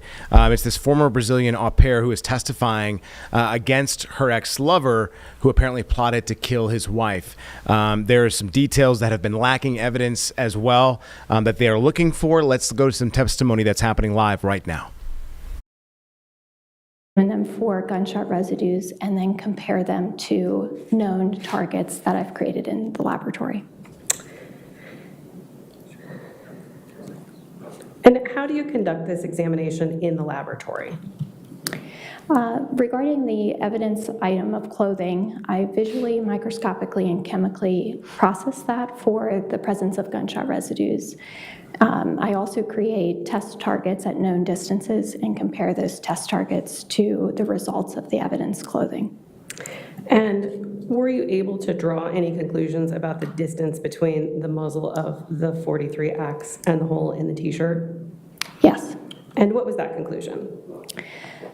The t-shirt, item 83 on my lab report, has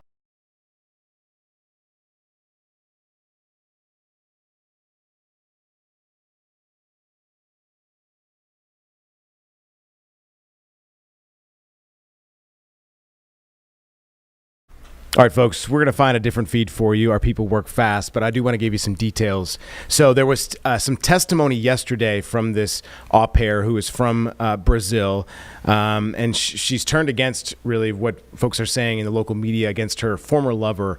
There was a double homicide type of scheme involving this man's wife. His name is Julian Perez Magalhães.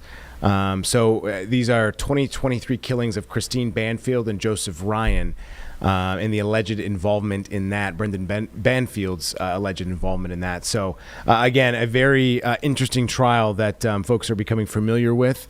And again, this is just in court just this week. There's been testimony from the au pair, and in fact, in court, she testified that Mr. Banfield had created an account in Christine's name on a social media platform for people interested in these type of different schemes. So I'll let the local media go into it. It's a little bit more deliberate and discretionary than I want to get into, but we'll listen in right now.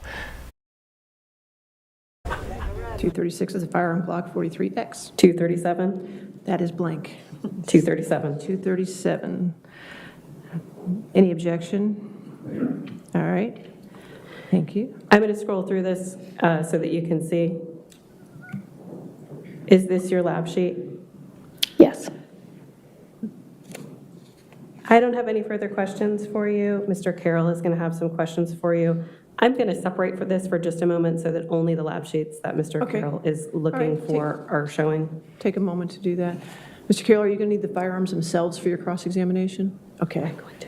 You can bring them over here. I'm Deputy Johnson. Thank you.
afternoon, Ms. McCarthy. Good afternoon.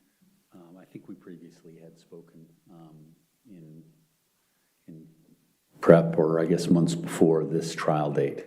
I indicated that I was going to stipulate to your lab sheets when they asked me to do that, but I did have some questions related to how you receive the firearms and what you do with the firearms after you're done. That's okay. So at some point you receive, and if I'm assuming something wrong, please tell me. Okay. At some point you receive the firearms from the evidence detectives at Fairfax County Police Department, correct? The firearms are submitted to the laboratory to evidence receiving specialist, and that's when they get a laboratory number assigned to them and they're entered into our system.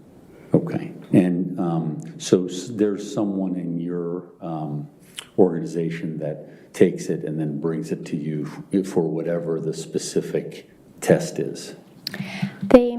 They receive the evidence from the agency. They may transfer that evidence to the section, or I may pick up the evidence at their section. Okay, and I think we're talking about on 235, Exhibit 235, we're talking about the Glock 19M? Yes. Okay. Was it packaged like it was today for you when you opened it up? Yes, it was. Okay, so same packaging, and then you put yellow tape over it after you're done? That's correct. Okay. And when you took it out, what was the condition of the firearm when you got an opportunity to handle it? I can refer specifically to my notes, if that's okay. Yes, please. Can I refer to my notes, Your Honor? Yes, ma'am. Thank you.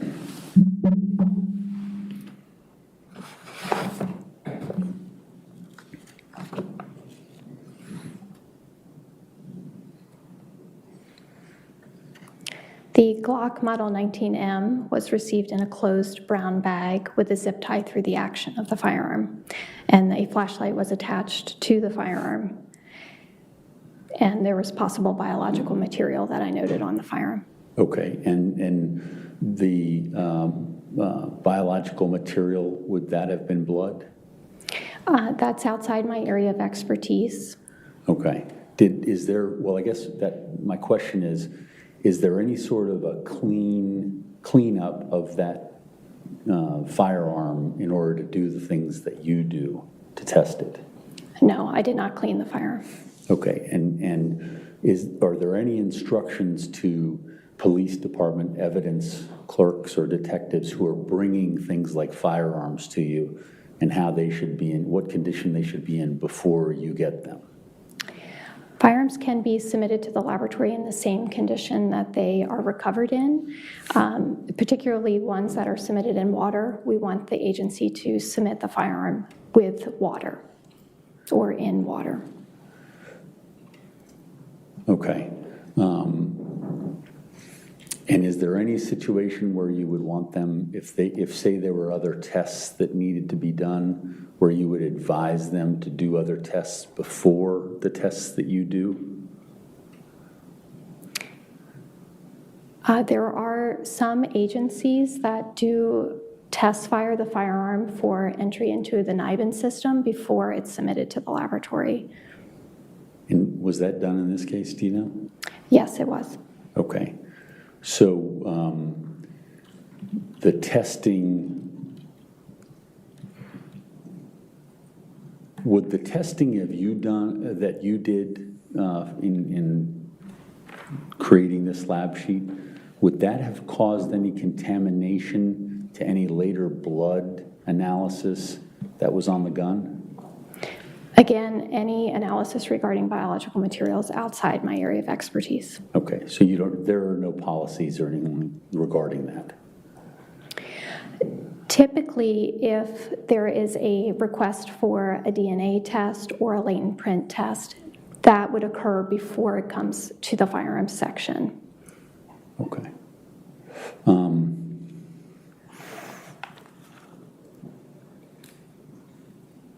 I have no further questions, Judge. All right, redirect.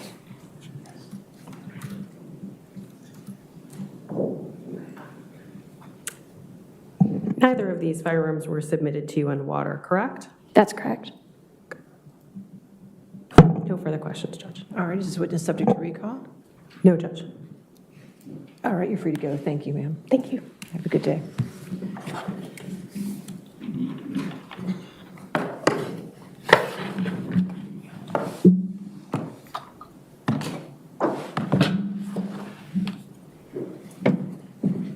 All right, your next witness. Catherine Colombo, please. Catherine, I'm sorry, what was the last name? Colombo. Colombo, thank you. Catherine Colombo.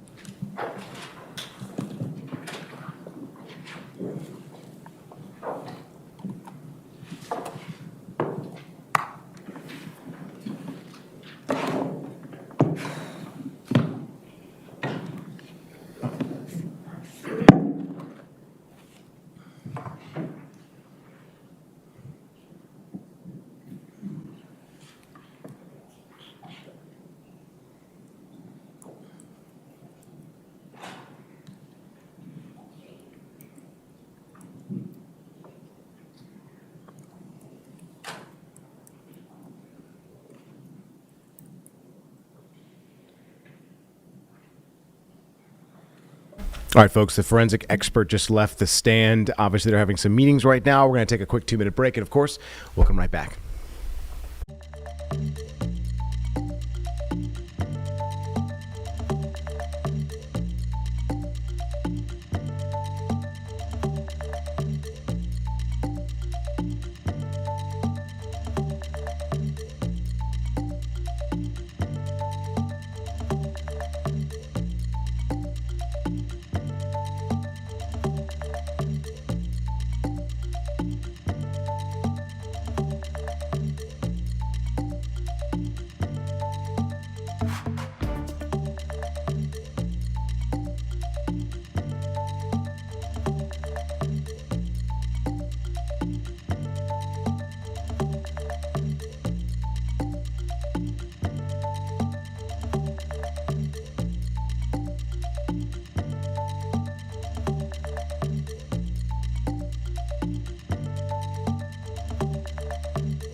Hey, folks, welcome back. We've got over an hour and 20 minutes here left on the Plus. We're going to go back to testimony. We had a forensic expert on. I do believe we have another expert on right now, so we're going to go to this in Fairfax County, Virginia. Conduct DNA testing. I issue reports of my results and interpretations, and I testify in court when needed. Speaking of testimony, have you testified as an expert before? I have. All right. Do you recall testifying as an expert in Fairfax County? Yes. How many times? Approximately 30. All right. Thank you. Judge, at this time, I would offer Ms. Colombo as an expert in the field of forensic science and DNA analysis. Any objection? So moved. Thank you. Thank you. Ms. Colombo, can you briefly describe for the jury what DNA is?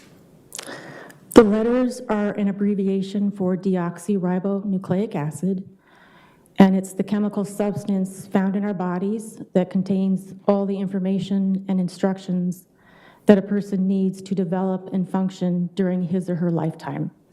So it contains the information and instructions that influence the person's physical traits, and it contains the information and instructions that directs and regulates cellular processes occurring in the body. We inherit our DNA from our parents, half from our father and half from our mother. And can you describe for the jury what DNA typing is? Forensic DNA typing is a laboratory procedure that examines locations or regions of the DNA where individuals may have different DNA information. It's used to determine if an evidence profile, perhaps it's a profile from a sample from the crime scene, it's used to determine whether that evidence profile could or could not have originated from certain individuals whose DNA has been submitted for comparison. And this information can be useful in the investigation of a criminal case. So how do you do this? What is the process that you use at the lab to type DNA? It's a multi-step process, and it begins with a DNA extraction. And this is the step where the cells present in the sample are broken open to release the DNA, and then the DNA is purified of other cellular material. Then an assessment is made of the quantity and the quality of the DNA. Then a technique is used to label and make millions of copies of specific regions of the DNA.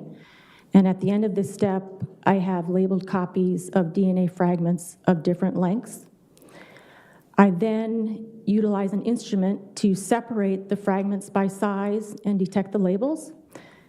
And the information or the data from this instrument is imported into a software program that allows me to visualize the DNA profiles.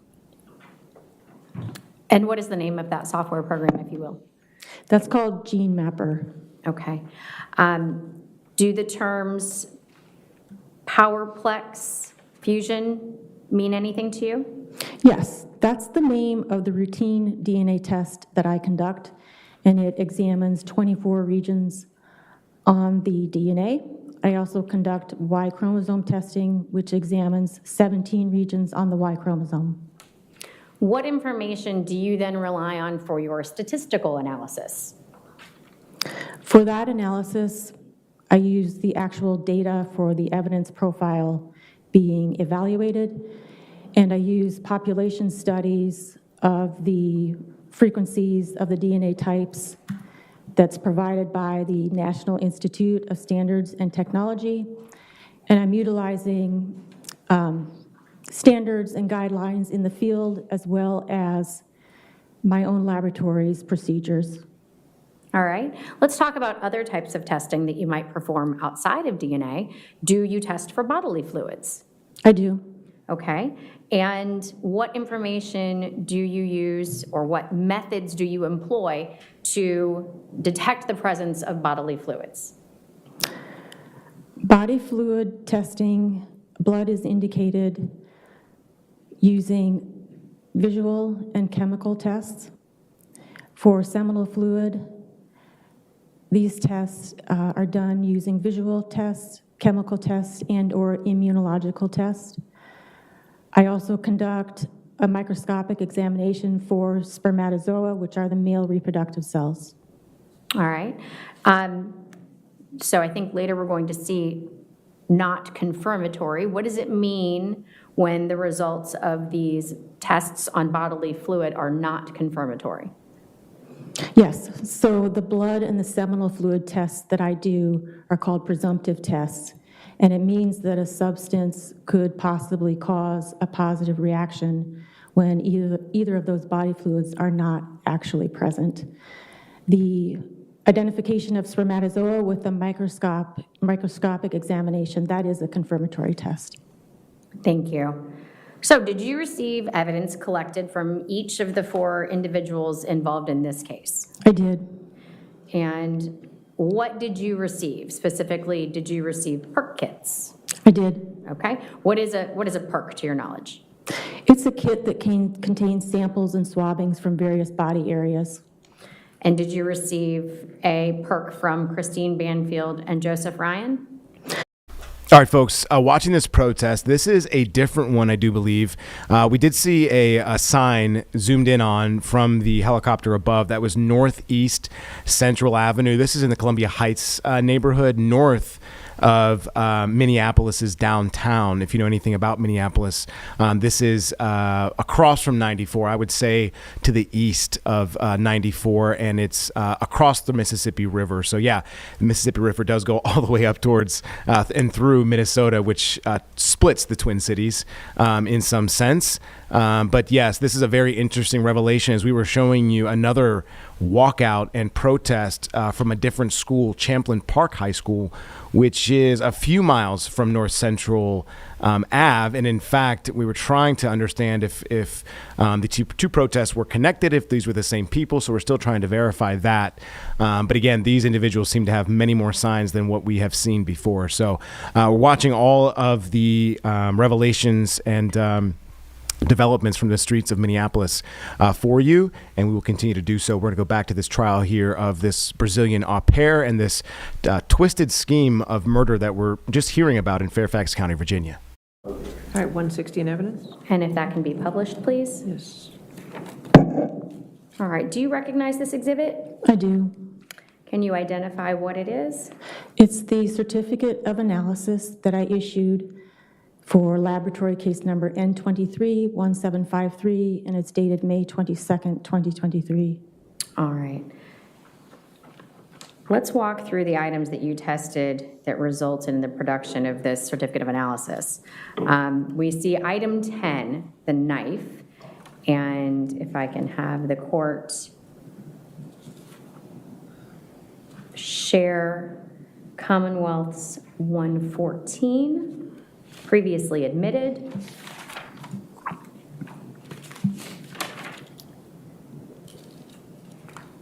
Is this the item that you tested? It appears to be, yes. All right. Tell us about your results. I collected a sample of red-brown staining from the sharp edge of the blade, and I recovered a sample of red-brown staining from the heel of the blade, and blood was indicated in each of those samples. And I developed the same DNA profile from each of those samples. And Christine Banfield could not be eliminated as a contributor of that profile. Brendan Banfield, Juliana Perez-Megales, and Joseph Ryan were each eliminated as contributors of that DNA profile. And the probability of randomly selecting an unrelated individual with a DNA profile matching the profile developed from these two samples is 1 in greater than 7.2 billion, which is the approximate world population. And that was the case when I did the calculation in each of three population groups, the Caucasian, the African American, and the Hispanic. I then recovered a sample of red-brown staining from the underside of the handle where the blade and the handle meet, and I developed a DNA mixture profile. And that means that DNA from more than one individual was present. Brendan Banfield and Juliana Perez-Megales were eliminated as contributors to the mixture profile.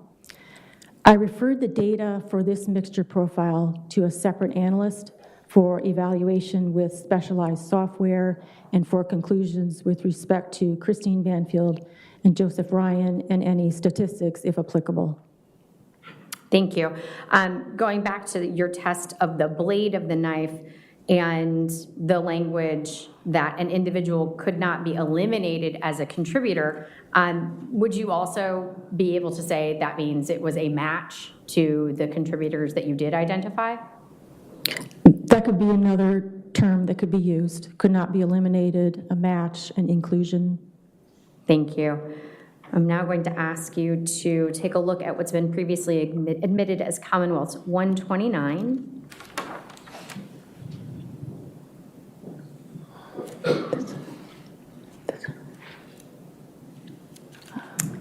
Do you recognize this photograph?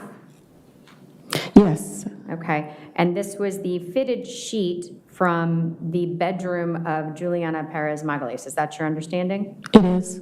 What areas of this sheet did you test? I tested 5 stained areas. 4 of them were located inside that center area where there's the larger circle. And then 1 was located below the larger circle. And spermatozoa, which are the male reproductive cells, were identified in these 5 stained areas. I collected samples for DNA from 3 of the 5 areas. and I developed DNA profiles consistent with originating from common contributors. And because of that consistency, I selected the data from just one of the areas for further analysis and reporting.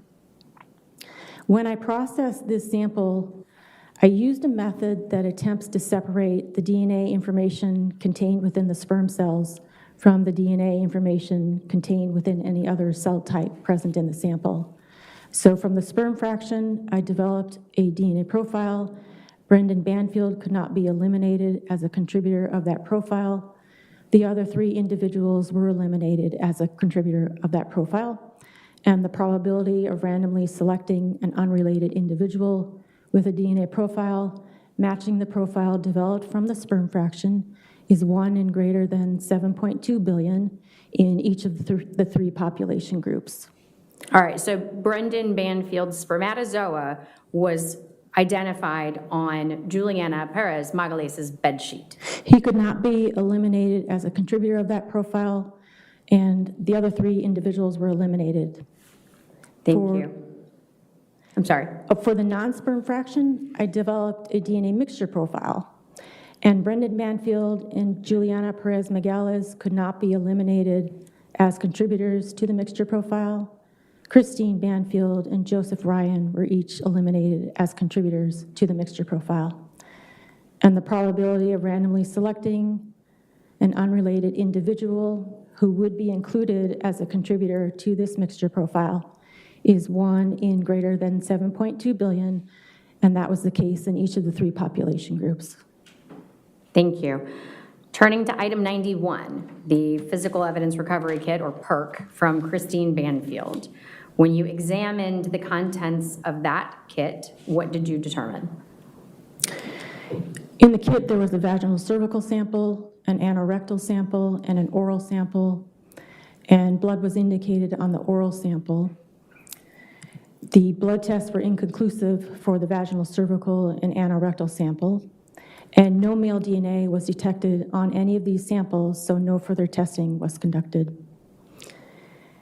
There, in the kit, there was a left breast swab, a right breast swab, a swabbing of the back of the left hand, and a swabbing of the palm of the left hand. And blood was indicated on each of these samples. From each of these samples, I developed a full profile attributable to Christine Banfield, and there were types different from Christine Banfield. However, the types different were too limited for comparison purposes. I did determine at this stage in the testing that it was possible that male DNA was present in these samples. And did you then set those samples aside for further testing? I reported that male DNA was possibly present and that these may be suitable for further Y chromosome DNA testing. All right. To go back for just a second, though, before we looked at the left backhand, right breast, left palm, the anorectal, oral, and vaginal sample, they were negative for male DNA. Is that correct? No male DNA was detected. Thank you. What did you test next? Then there was the right back of the hand sample, the right palm sample, and 3 samples from the neck, and blood was indicated on each of these samples. From each of these samples, there was a full profile attributable to Christine Banfield. However, there was nothing different from Christine Banfield. For the right hand samples, the back of the hand and the palm, it was possible that male DNA was present. For the 3 next samples, no male DNA was detected. Looking then at the fingernail clippings, what did you learn from your testing? Blood was indicated in a sample of the right hand fingernail clippings and in a sample of the left hand fingernail clippings. And I developed a DNA profile, and the profile that I developed from these samples, there was a full profile attributable to Christine Banfield. There was nothing different from Christine Banfield. However, it was possible that male DNA was present in these 2 samples. Thank you. Did you also test head hair, pubic combings? No. Okay. You then turned to the physical evidence recovery kit from Joseph Ryan, is that correct? Yes. All right. And what item from that kit did you test first? I tested them contemporaneous in time, but listed in the report is the genital penis sample. No blood was observed on this sample. And I developed full profiles that were attributable to Joseph Ryan. There was nothing foreign to Joseph Ryan. From the genital penis sample? Correct. Okay, thank you. You then have reported on his right backhand, left backhand, right palm, and left palm. Is that correct? Yes. And what was determined from that testing? Blood was indicated on each of those samples. There was a full profile attributable to Joseph Ryan in each of those samples. And then from each, the same profile different from Joseph Ryan was detected, and Christine Banfield could not be eliminated as a contributor of the different profile. Juliana Perez-Miguelas and Brendan Banfield were eliminated as contributors of the different profile. And the probability of randomly selecting an unrelated individual with a DNA profile matching the profile different from the hand samples of Joseph Ryan is 1 in greater than 7.2 billion in each of the 3 population groups. And Joseph Ryan's fingernail clippings? Yes, blood was indicated on the right hand fingernail clipping sample and on the left hand fingernail clipping sample. And I developed a full profile from each of these samples attributable to Joseph Ryan, and the same profile different from Joseph Ryan was developed from each of these samples. And Christine Banfield could not be eliminated as a contributor of the different profile. Brendan Banfield and Juliana Perez-Miguelas were eliminated as contributors of the different profile. And the probability of randomly selecting an unrelated... All right, folks, we have a live interview coming up in the next 10 to 15 minutes. In fact, we have a reporter, Danny Spiewak, coming in from CARE 11, who's been on the ground, getting information on all the protests, all the latest developments that have happened over the last week and a half, now 2 weeks, that we've seen since Renee Nicole Good was killed by ICE agents. We're going to take a 2-minute break, of course, reset ourselves. We'll see you back in 2.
Hey, folks, going back to this trial, this testimony that we're hearing from experts in Fairfax, Virginia, around an au pair and a homicide, double homicide scheme. So we're going to learn more and go to this proceeding right now. And the probability of randomly selecting an unrelated individual who would be included as a contributor to this mixture profile is 1 in greater than 7.2 billion in each of the 3 population groups. All right, so that's Christine and Joe cannot be eliminated from this side of the basket. Is that correct? Correct. Thank you. Turning to Commonwealth's previously admitted 121, the photograph that shows us a different angle of the basket. You tested a swab from the side of the laundry basket as item 56. Is that correct? It is. And what profiles were present there? Blood was indicated, and I developed a DNA profile. Christine Banfield could not be eliminated as a contributor of the profile. The other 3 individuals were eliminated as a contributor of the profile. And the probability of randomly selecting an unrelated individual with a DNA profile matching the profile developed from this stain swab is 1 in greater than 7.2 billion in each of the population groups. All right, I'm going to ask you to take a look at Commonwealth's 103, previously admitted. Here we have the side of a bed frame. You were provided with a swab of a substance from that bed frame as item 71. Again, what did your test reveal? Blood was indicated, and a DNA mixture profile was developed. Juliana Perez Migueles and Brendan Banfield were eliminated as the contributors to the mixture profile.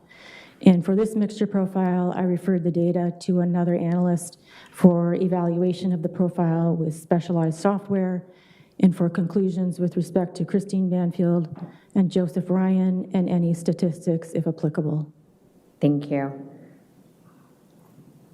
This time, I'm going to have you take a look at Commonwealth's 161, a certificate of analysis from July 17th, 2023, and I would offer this into evidence as Commonwealth's 161. Any objection? 161 in evidence. All right, so this one's a little different. Tell us, what is Y chromosome testing? A Y chromosome testing is a male-specific test, and it examines regions on the Y chromosome. Why was that manner of testing employed in this case? In my previous report, I had indicated that there were samples where it was possible that male DNA was present and that Y chromosome testing could be done, and that request was made for me to do that testing. And the Y chromosome testing can be useful in situations where larger amounts of female DNA are mixed with smaller amounts of male DNA, such that with the routine test, I either don't get any information from the male component or I get limited information that I can't use for comparison. So the advantage of the Y chromosome test is that it will ignore the female DNA and it just examines regions on the Y chromosome, which is found only in males. The disadvantage is that it's not as discriminating as the routine test. There's less diversity, and with this test, males in the same paternal line would be expected to have the same Y chromosome DNA profile. Okay, so using this alternative method of testing, what did you learn from the knife? First, I want to mention that for the known samples from Brendan Banfield and from Joseph Ryan, I developed Y chromosome DNA profiles that I used for comparison to the evidence profiles developed. Thank you. And did you compare those profiles to the profile developed from the knife? Yes, I developed Y chromosome DNA types from the sample that I recovered from the sharp edge of the blade. However, these types were not suitable for comparison because of the limited information obtained. Okay, and then you took a look at the HERC from Christine Banfield again, and specifically the fingernail clippings? Yes. Did that reveal any information? So for the right hand fingernail clippings, a Y chromosome DNA mixture profile originating from more than one male was developed, and Brandon Banfield was eliminated as a contributor to this Y chromosome DNA mixture profile. Because my laboratory does not have a method to use to calculate statistics for this type of Y chromosome mixture profile, I'm not offering any conclusions with respect to Joseph Ryan. For the left-hand fingernail clippings from Christine Banfield, a Y chromosome DNA mixture profile originating from more than one male was developed. However, this mixture profile was not suitable for comparison due to the unknown number of contributors. All right, and then turning to her right breast, and left back hand samples.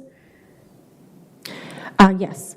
So Y chromosome DNA mixture profiles originating from more than one male were developed from each of these samples, and there is insufficient information to draw a conclusion with respect to Brendan Banfield as a contributor to these Y chromosome DNA mixture profiles.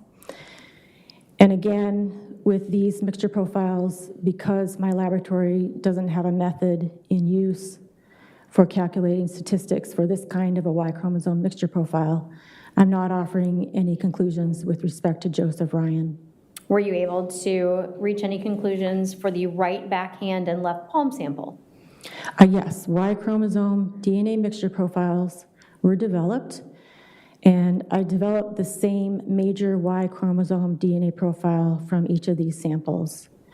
And a major profile means that one of the contributors is contributing more of their DNA relative to the other, such that that profile can be clearly and easily determined.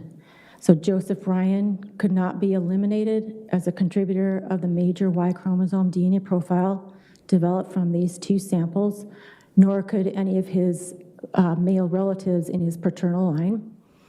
Brendan Banfield was eliminated as a contributor of the major profile developed from these two samples. And I followed there's a particular procedure for calculating the statistics for the Y chromosome, and it ultimately resulted in a frequency for the major Y chromosome DNA profile of approximately 1 in 2,800 male individuals in the Caucasian population, 1 in 2,300 male individuals in the African American population, and 1 in 2,000 male individuals in the Hispanic population. For the minor profiles, they weren't suitable for comparison, either due to the limited information obtained or to the complex nature. Okay, and you looked at the right palm sample, but that one was not suitable for comparison, is that correct? That's right, that was due to the complex nature and the limited information obtained. It was a DNA mixture, a Y chromosome DNA mixture profile that was developed from that sample. Okay.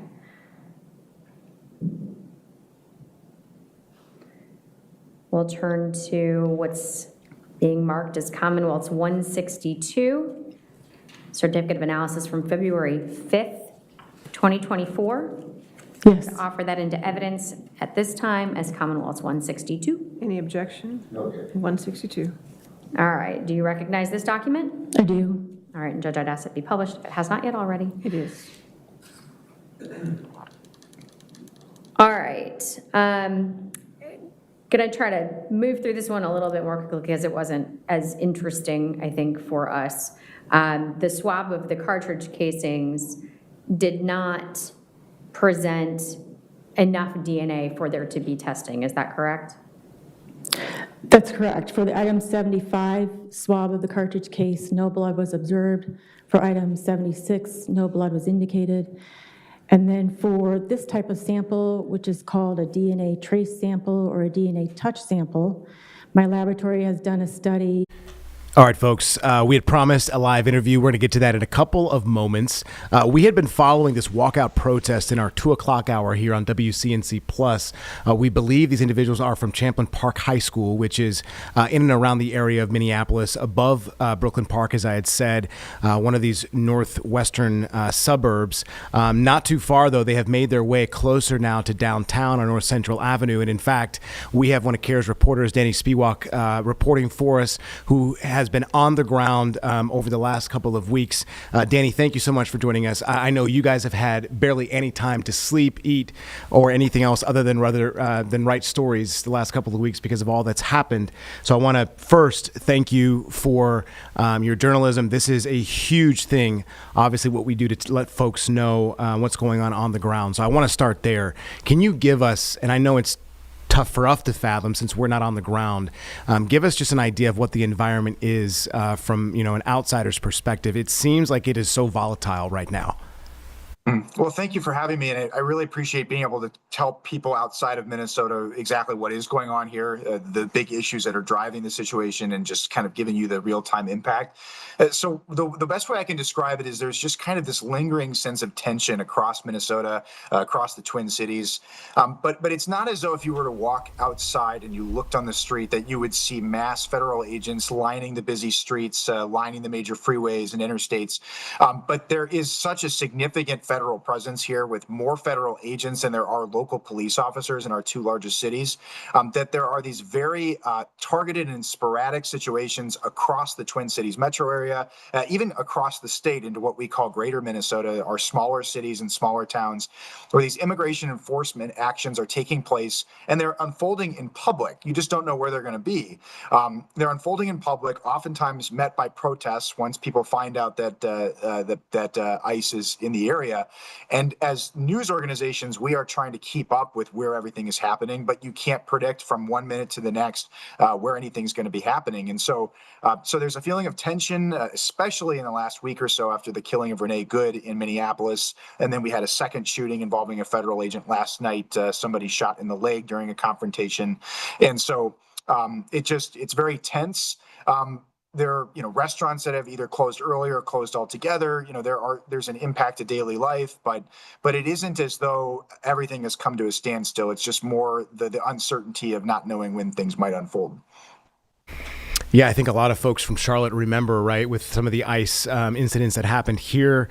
It was months ago now. Things have shifted to Minneapolis. It started with the Somali population there in the community. I remember that very vividly over the last 3 weeks, even a month now, Danny. And I guess I got to ask, we've heard the mayor of Minneapolis, Jacob Frey, talk about trying to quell a potential type of altercation, whether it be, violence or otherwise, between, state and local police and these federal officers, these Border Patrol ICE agents. And in fact, it seems like, based on the response that we have seen, law enforcement is backing what is coming from Border Patrol based on the agent that was involved in the Renee Good killing with the internal injuries. What can you tell us in terms of how local police are dealing with Border Patrol at this moment? Are things tense there? Because we saw in Charlotte here that CMPD, they were really able to keep their distance in some respects, I would say, and really allow ICE to do their thing while trying to obviously patrol our neighborhoods and obviously keep safe neighborhoods as well. So can I ask you that? What does that look like? Yeah, and it's very interesting because I'm not sure or familiar with just how everything unfolded with CMPD and their interaction with federal law enforcement. But in Minneapolis and St. Paul, the Twin Cities that are obviously have their separate police departments, they both have ordinances in place known as a separation ordinance where they cannot assist federal law enforcement with any immigration activity.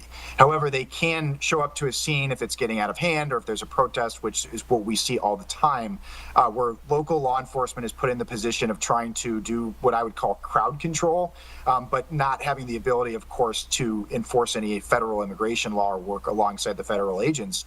So there's some tension between the local police and the federal agents because the Minneapolis police chief here, Brian O'Hara, in Minneapolis has said that they're not getting really any information from the federal agents. They have no idea where these operations are going to be taking place. And they get put into these situations where they are kind of caught in the middle of trying to provide public safety services to people and try to keep scenes calm. But yet they really have almost what seems like a very fractured relationship with the federal agents. And so that's definitely a complication and a consideration here. It's a very unique situation. I also got to ask, Danny, the president has threatened over the last 24 hours, if not in the last couple of hours, as I'm watching some of our big board news here from across the United States, that he's threatening to use the Insurrection Act to end these protests in Minneapolis. I'm sure you've seen, this is not new. We've seen a lot of discussion about this, both at the Capitol in Washington, D.C., with some of the disbursement of National Guard troops there. What is the sense that this could actually happen? Because this could really disrupt life, as you're already saying that these operations are already having. So what does that look like? And are you getting any other developments in that area? It's a very serious threat, and the Democratic officials almost universally criticizing the Trump administration's approach here, and many of them coming out saying that the Insurrection Act, invoking it, would be harmful. What I can tell you is I'm in the state capitol right now in our Capitol Bureau in St. Paul, and we know that Governor Walz, he did a statewide address last night before the second shooting. So he did an address across the state, televised, that we brought on our air, basically criticizing the ICE enforcement and criticizing the Trump administration. Then you had the shooting, and then now you have the threat to invoke the Insurrection Act. And Governor Walz has not spoken publicly yet today. He's really kind of laid low. He sent out a social media post just saying he wants to turn the temperature down. And we're told by the governor's office that he's trying to directly reach the president, working with other partners and leaders in the cities to try to reach the president and convince him not to do this. So it sounds like there's some backroom type negotiations maybe potentially being attempted here. Man, this stuff is fascinating. I do have to ask, because I do believe, and you can correct me if I'm wrong, that you were in Minneapolis during George Floyd. Can you, and I know that this is hard because you don't want to compare. Each situation is much different, and we want to give honor to each individual, obviously the victims that died, but also just in general, in terms of the environment and the atmosphere, what does that look like? Is it the same in that sense in terms of your feeling?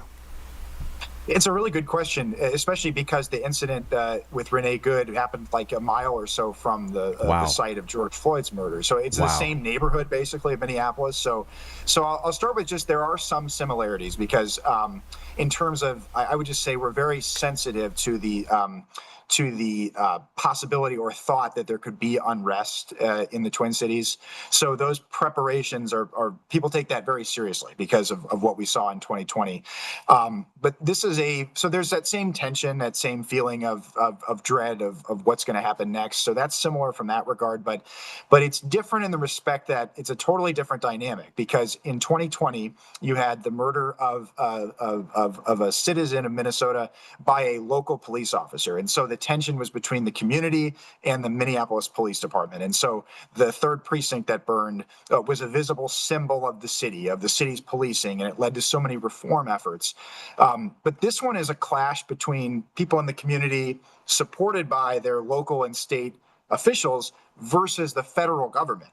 And you have a federal entity that is in the community that's causing backlash from those that live here. So it's just a totally different dynamic, and it's just very similar in some ways, but also very different in other ways, I guess I would say. Well, in some of the scenes that I've seen, I'm sure you've obviously been witnessing the same thing.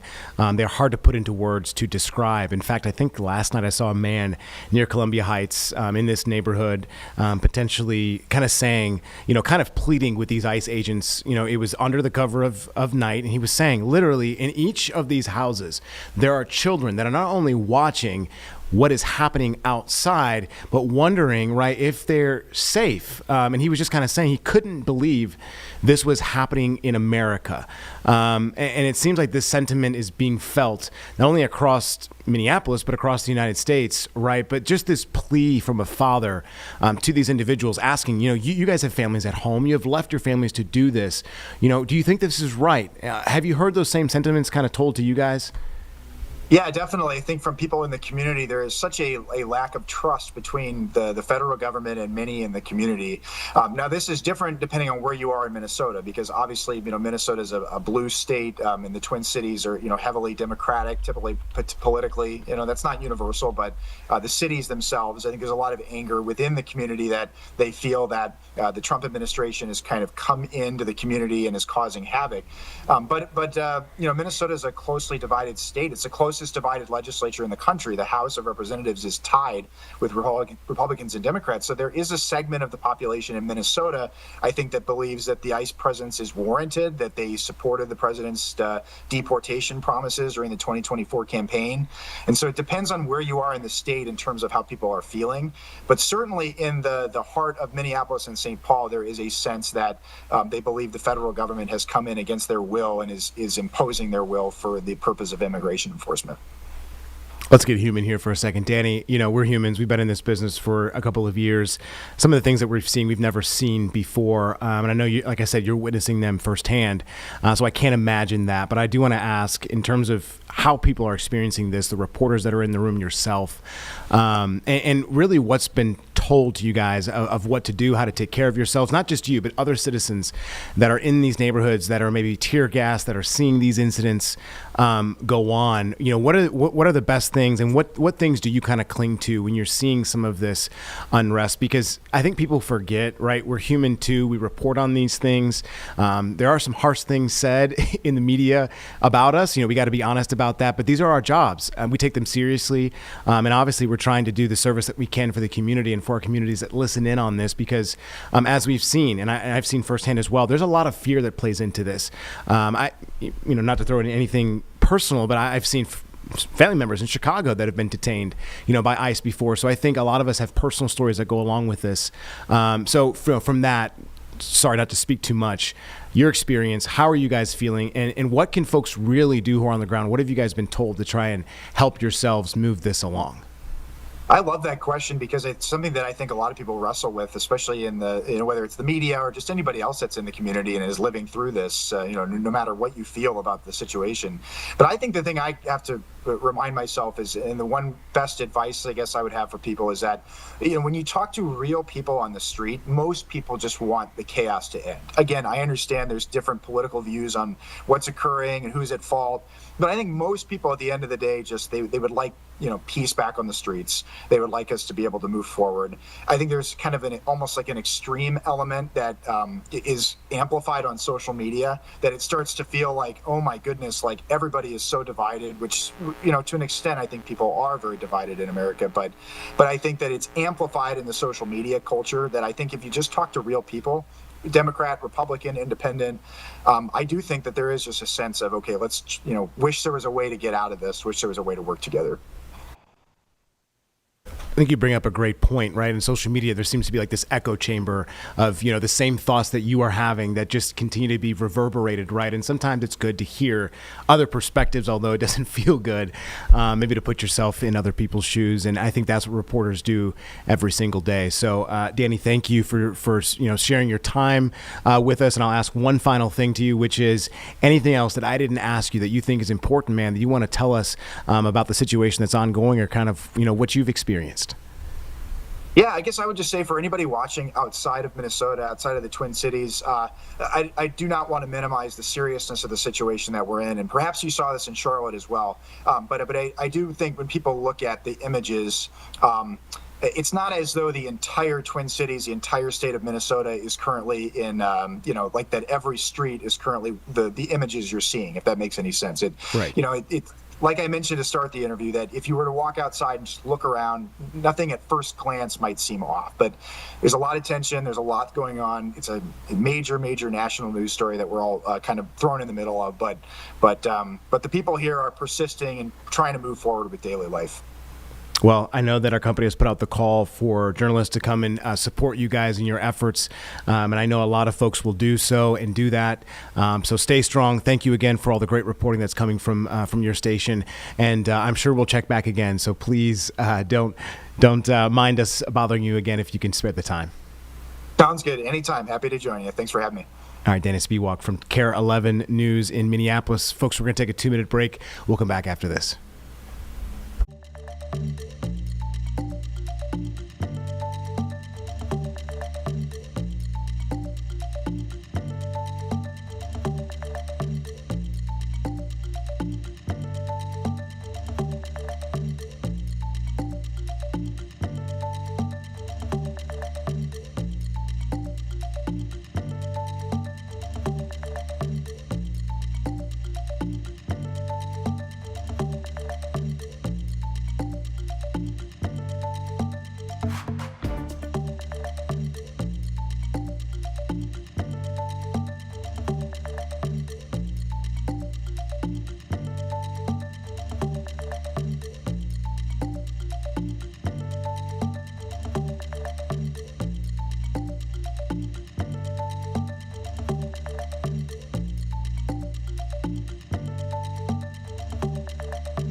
All right, folks, thanks for coming back with us. We're going to get an impact alert, or excuse me, a weather impact team is going to take over things for us to get an update from them in Majestic Storm right now to see what the forecast holds for us over the next few days.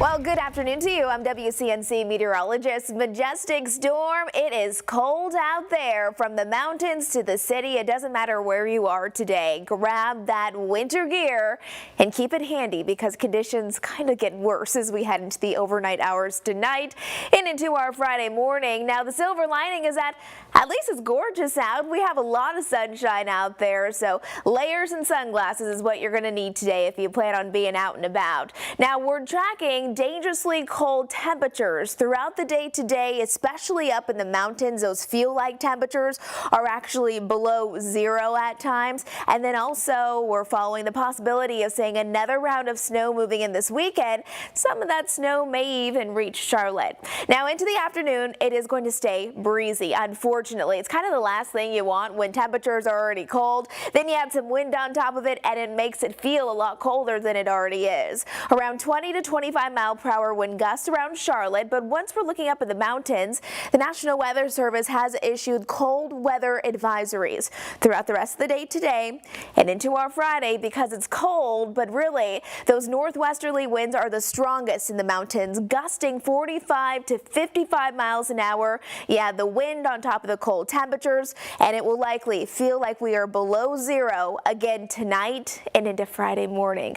As we're looking at the wind gust futurecast, this is where those winds will be around 9 o'clock tonight, so still a little breezy around Charlotte, but notice the winds will stay the strongest up in the mountains, slowly dying down as we're heading into our Friday. But this is for all my mountain friends. Look at this. Unfortunately, we are going to struggle to warm, not just today, but into tomorrow as we're heading into the later half of the afternoon. I mean, -1 by 3 o'clock in the afternoon. Tomorrow at 7 a.m., 4 below. I mean, this is that dangerous weather where you don't want to spend a lot of time outside. For one, it doesn't feel good to be outside when it's that cold, but for two, it's just, we're talking about frostbite when we have such cold temperatures and those gusty winds when you have exposed skin and you're out there for a long amount of time.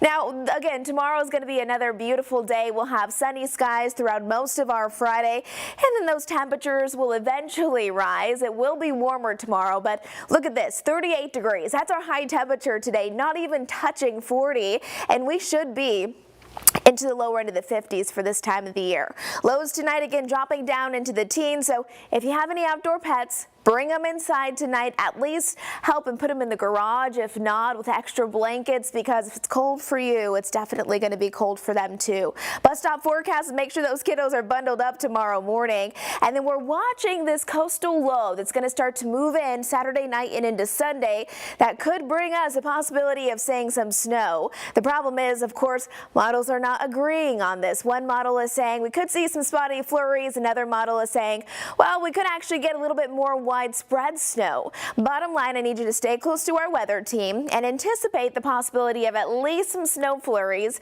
as we're heading throughout the first half of the day on Sunday. Now here's our Jerry Hunt Super Center 7-day forecast. 38 degrees today, sunny skies. It is gorgeous, but it does not feel the best out there with such cold temperatures. 19 degrees tonight, waking up for your Friday morning. That cold air will wake you right up the moment you step outside. Heading into the rest of our work week with those below freezing temperatures. Saturday doesn't look too bad, near our normal 54 degrees. And then there's that system. It's a tricky one, but could we see a little bit of snow with it? I think mountain snow, yes, but we got to get ready for possibly some impacts around the Charlotte metro area. Next week, 45 on Monday with sunny skies to look forward to. All right, guys, we have some breaking developments happening around the actor and director Timothy Busfield, who is in jail still in Albuquerque, New Mexico. And in fact, the DA is speaking on this right now to give an update. We're going to go to it live right now. Evaluate this matter and proceed based on the evidence and in the interest of justice. Anyone with information relating to this matter should contact law enforcement. Our priority is to protect the rights of everyone involved. That is why at this time, We will not discuss the facts of this case. We understand, trust me, I understand. I understand there is great interest regarding the facts and the specifics of this matter. But my first obligation and the obligation of my office is to ensure the integrity of this process. The rules of professional conduct are clear, that prosecutors should try cases in the courtroom and not in the media. And that is what we intend to do. Now, based on what I've just told you, if there are questions, I'm happy to answer them, but recognize, please, that I'm going to be limited because, as I said, I'm not going to discuss the specific facts of this case. The professional rules of conduct don't allow me to do that. So if there are things I can answer in a general sense, I will, but and I know there may be frustrated, but I just want you all to know one of the reasons I had this was because our office has been bombarded, and we welcome, and we're transparent. We welcome the media and the fact that you all are seeking information. And there's been so many inquiries from across this country, across this state, across the world, quite frankly, that we wanted to make sure that we could do this as much as possible at once so that we wouldn't have individual outlets being very, very frustrated with us. So with that said, is there a particular question that I can answer? Yes. Have you guys received any additional calls from other potential victims? If so, how many? I'm not going to specifically address that. I will tell you that this matter is very much still under investigation. You talked about patterns of grooming and behavior that was very inappropriate. Can you get into any of those details as far as what your investigators have uncovered? I appreciate the question, and I think you were referring to, I didn't just speak to that, but I think you're referring to the arrest warrant and the criminal complaint. There are 3 documents currently filed in court. One of them is an arrest warrant and criminal complaint. Another one is a motion for pretrial detention. Those documents, if you want to look for answers to those particular questions, those documents I think you can see, and they contain the allegations in this matter. But I'm not just going to simply regurgitate those documents. It's not appropriate. But I will tell you that those documents do exist, and I encourage anyone who doesn't have a copy of any particular document to let us know or to go to the courts and get a copy, because you can get that. Yes, sir. Yes, D.A. Brinkman, is there concerns in a general sense that when someone is accused that they post a video saying that they'll defend the allegations and then go all the way up to 9 Mile Hill and turn themselves into the jail? Well, I'm not going to speak to the specifics of I think you're referring to the defendant in this matter. I'm not going to speak to specifics of what he did or didn't do prior to turning himself in. We're going to focus on presenting our case to the court. Our immediate focus is on that pretrial detention motion, and that's what we're going to concern ourselves with at this point. Yes? Timothy Busfield's attorney says that he conducted an independent polygraph and passed. What does that say about your investigation? Is that something that would be admissible? Well, I will tell you, I'm not going to speak to what the defendant's attorney is going to do or has done. I'm going to speak to what we are, the investigation that law enforcement is doing together with our office, and I'll speak to that, or our prosecutors will speak to that in a courtroom. Can you talk at all about just your concerns about these allegations? They are very serious. Look, I will say this in general. In this office, the district attorney's office in Albuquerque takes very seriously these type of charges, just like we do all the cases. Our job is to hold people accountable, and that's what we do. And obviously, I have personally tried cases involving child abuse and sexual assaults. And we focus on that in a big way in this office. We hold everybody accountable, and they're extremely serious. Is there any sense of a court date that has been set, or is that still being discussed? So, again, just to kind of talk about that specifically. So the pretrial detention motion, that's going to be heard is the first next thing that's going to happen. That's January 20th at 2 p.m. in front of Judge Murphy. Next, after that, we'll be bringing after that hearing, we'll be bringing formal charges. Then he'll be arraigned. Then a pretrial conference, or a scheduling conference, if you will be set, in which deadlines and dates will be established by the court, and part of that will include a trial setting. So we don't know that yet. I will tell you that overall, most of the time, these type of cases take between a year and 18 months to complete, and I don't see why this shouldn't reflect the same kind of time frame. But again, I don't speak for judges and their dockets. They get to speak for themselves on that. On January 20th, is there a chance that he will be released? That's completely up to the judge. That is absolutely right. There is a chance that he'll be released. That decision will be made by the judge. We are filing a pretrial detention motion, and our concerns are articulated in that, why we are asking the court to hold the defendant detained pending trial. It's pretty much laid out in that pretrial detention motion, and I would direct you to see what the reasons are for that, to that document, to see what the reasons are. So will you fight that he be detained? Excuse me? Will you suggest that he should be detained? Oh, we already, the prosecution, the state of New Mexico has already filed that motion to detain him. Yes. Can you talk about any of the previous history for Mr. Busfield?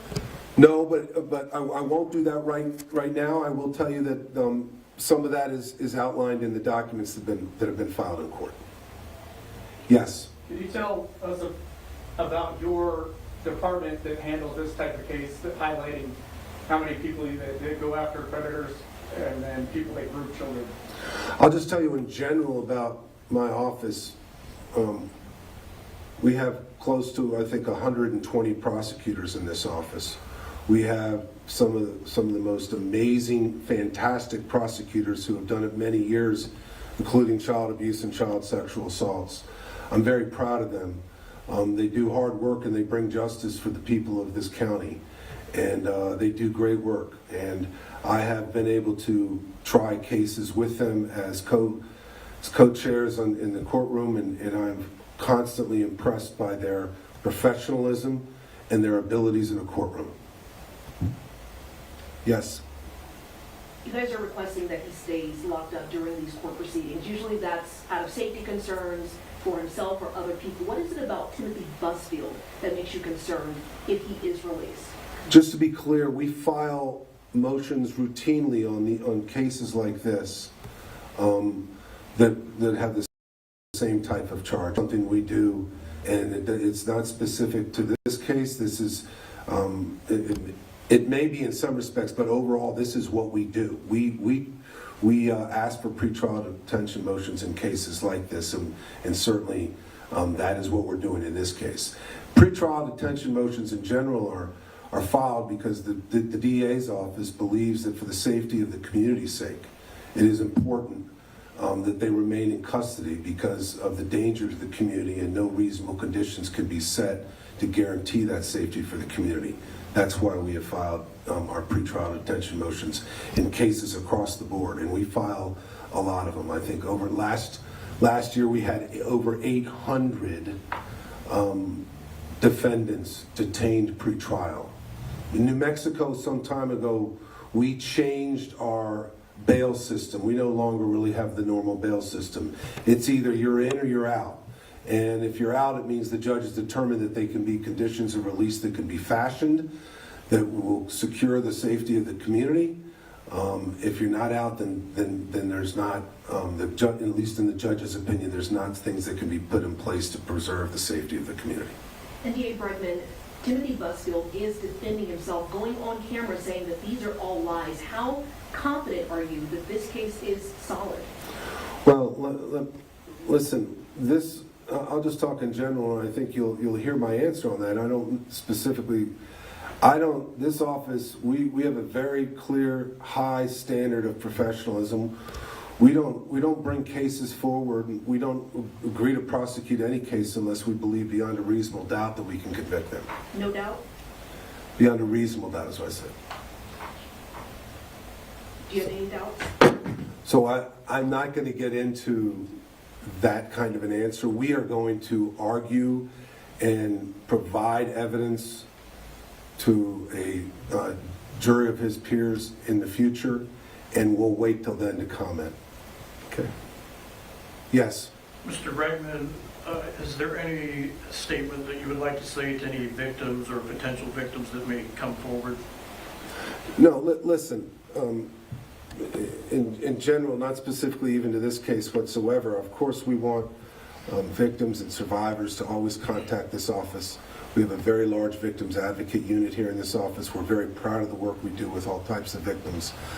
But I would encourage, as I said earlier, anyone with information about this should please contact law enforcement, please.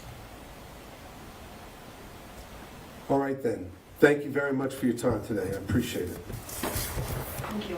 Thank you. All right, folks, some updates from the DA there in Bernalillo County. The district attorney saying more about Timothy Busfield as he is in jail right now. Turned himself in actually on Tuesday in Albuquerque. He's accused of touching a child inappropriately on the set of The Cleaning Lady, which was a movie filmed in New Mexico in 2022. We're going to take a quick 2-minute break. We'll come back after this.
All right. Hey, welcome back, folks. We have leaders within the U.S. Chamber of Commerce right now who are speaking during a keynote presentation on what's called this Vision for American Businesses this year, and it's got some pretty heavy speakers. We've got U.S. Chamber of Commerce Jamie Dimon, Suzanne P. Clark, President and Chief Executive Officer, and then we also have a number of individuals from J.P. Morgan Chase, Hilton, and a number of others. Let's listen in right now.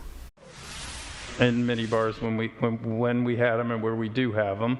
And customers hate it because you have to charge them a lot. Even to lose money, you have to charge them a lot. There's just a huge amount of labor associated with managing a mini bar and like restocking it and seeing what everybody... You lose money on room service too?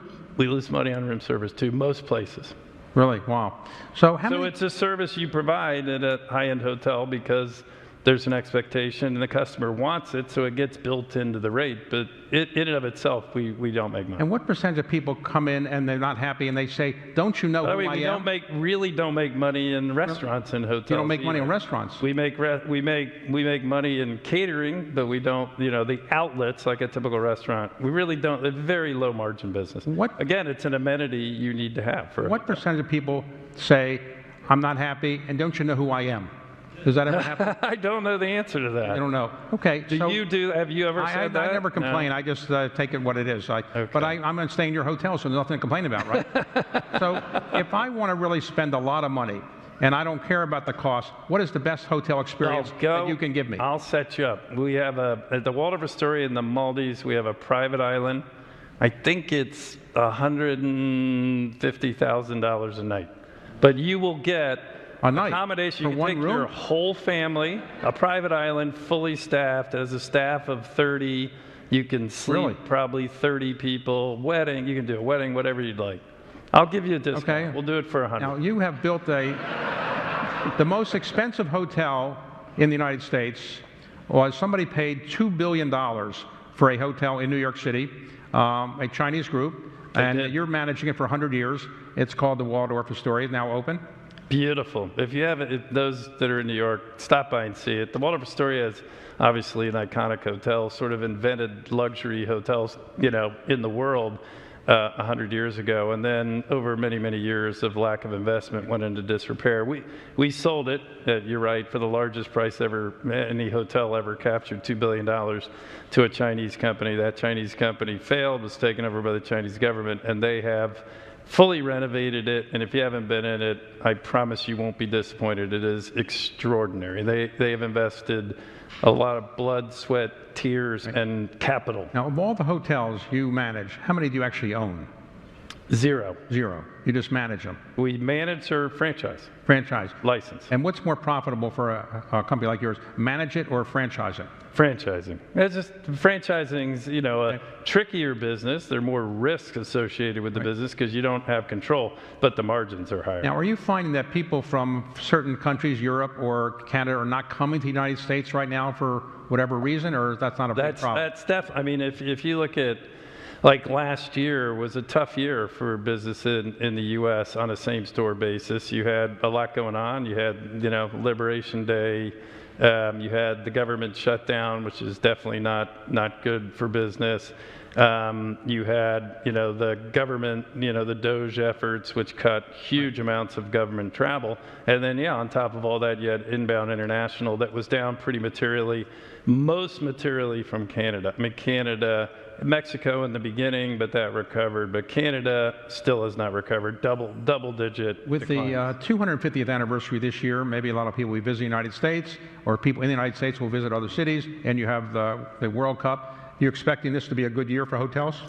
I think it's going to be, I'm optimistic about this year. First of all, I mean, math, comps are easier because you had a lot going on last year. But for the reasons that you talked about, we have America's 250, the wind up to the 28 Olympics. You've got the World Cup that's going to be a big boon to business. And my own belief, I'll talk about what I think American business is going to see this year. I think obviously there's been a ton of noise in the system, particularly last year, that's created headwinds. You've also, what we've seen in our business is definitely the K economy on steroids, meaning, if you think about the hotel business, all the people in this room love luxury, and, you love luxury, I love luxury, but the bulk of the business is in the mid-market. It's those people that aren't doing as well, that Suzanne was talking about, that can't afford groceries and their power bills and all that. And so that's showing up in if you look at our business last year,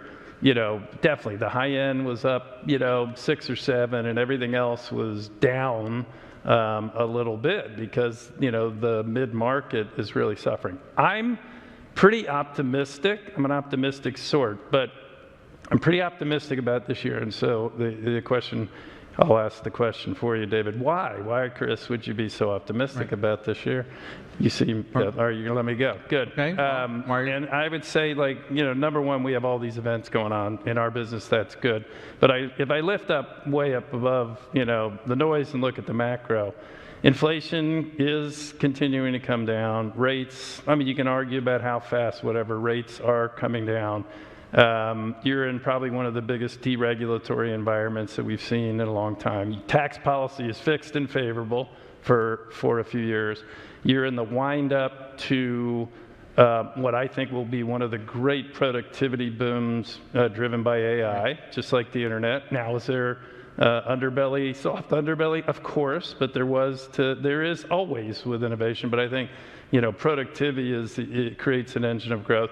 And then the investment cycle, which takes time, is really fairly unstoppable, at least for the next few years. And what do I mean by that? The obvious, the AI, the data centers, all of that, but it's beyond that. I mean, during the Biden administration, they approved a $1.6 trillion infrastructure bill. Less than 20% of that money has been spent. 800 billion chips.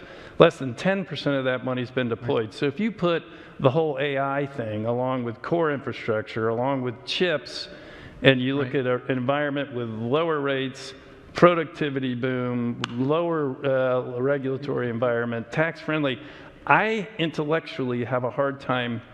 I can't tell you, like, February gets better, March.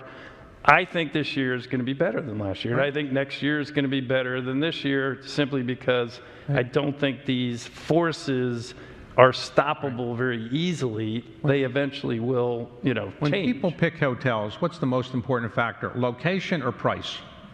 Both. Location first, then price, then brand. And dynamic pricing, how much will it vary? You change the prices of rooms if it's a hot area or bad time or so forth.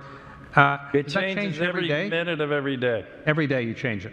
They're changing every minute of every day depending on what's going on. I mean, we're very sophisticated revenue management system. So it depends what's going on in the local environment, in demand patterns, booking patterns. And it's a tricky balance because we're trying to fill, out into the future. So somebody might pay us, $100 for one night, or we can get somebody to pay us $90 for 3 nights. You might be better off taking the $90. So our algorithms are quite sophisticated, but they're being, everything we have is being repriced. Your employees, how many employees do you have? 500,000. 500,000. How do you make certain that they're legal employees? I mean, that they're legally in the United States? You have to deal with that? I assume it's a big problem. We have an incredible HR team, and we have super rigorous processes to make sure everybody is legal. Okay, and today, why should some young person want to join the hotel industry? I'm graduating from college or business school, and I want to be in an industry that's going to grow. Why would I want to be in your industry? Well, I mean, I'm a decent example of free enterprise, what it can do. I mean, I started out like 5 blocks down the street at 4th and C Street plunging toilets. That was your first They job. called it Code Browns, it's sort of my team always hates it when I say that, but and I run one of the biggest companies in the world now, and so it's a good testament for free enterprise. But the point of why to get in the hotel industry is there's a huge amount it's one of the biggest industries on earth. It is about 10% travel and tourism of global GDP, a little bit less in the U.S. It's 1 in 10 jobs in the world, 1 in 5 new jobs. It's one of the fastest growing industries on earth. And coming out of COVID, all of that accelerated. And it's a super interesting, complex business that does get, I used to say, I shouldn't say this either, but I used to say frequently, and we end up sometimes feeling like the Rodney Dangerfield of industries. Right. Everybody wants to be a private equity, everybody wants to be David Rubenstein, or like when I was growing up, everybody wanted to be an investment banker, and everybody, everybody wants to be a private equity. Now everybody wants to be venture capital, and everybody wants to whatever, AI, whatever it is. And the reality is those are all, fine pathways, but in our industry, they're, to a degree, because it is a little bit less competitive against some of those others, there's huge opportunity to deliver alpha in your career, because if you're smart and you work hard, you put your hand up and you contribute, you can do some pretty amazing things, and you can, end up I'm in a hotel probably every night? 80% of the nights. I'm on hotels all the time. So Me too. The biggest complaint I have is back to complaints. Is the person next This is door not to good. me. These are customers. The of mine. person next door to me is in a rock band and they're rehearsing. And has anybody ever had this problem where somebody next door is playing the music too loud? What do you do when somebody does that? You call the front desk, and do they ever? You call the front desk and we'll move you. And if the hotel's you don't move sold them. out, You don't move them. You tell them you move me. Okay. We'll probably, well, it depends. I can call you. We I can may call- throw them out, or Okay, we'll move all right, you. okay. We'll fix the problem. Again, And what if you percentage stay of- with us, it sounds like you're having a lot of problems with your current provider. What percentage of people? I mean, I understand it. Listen, at Hilton, we're for the stay.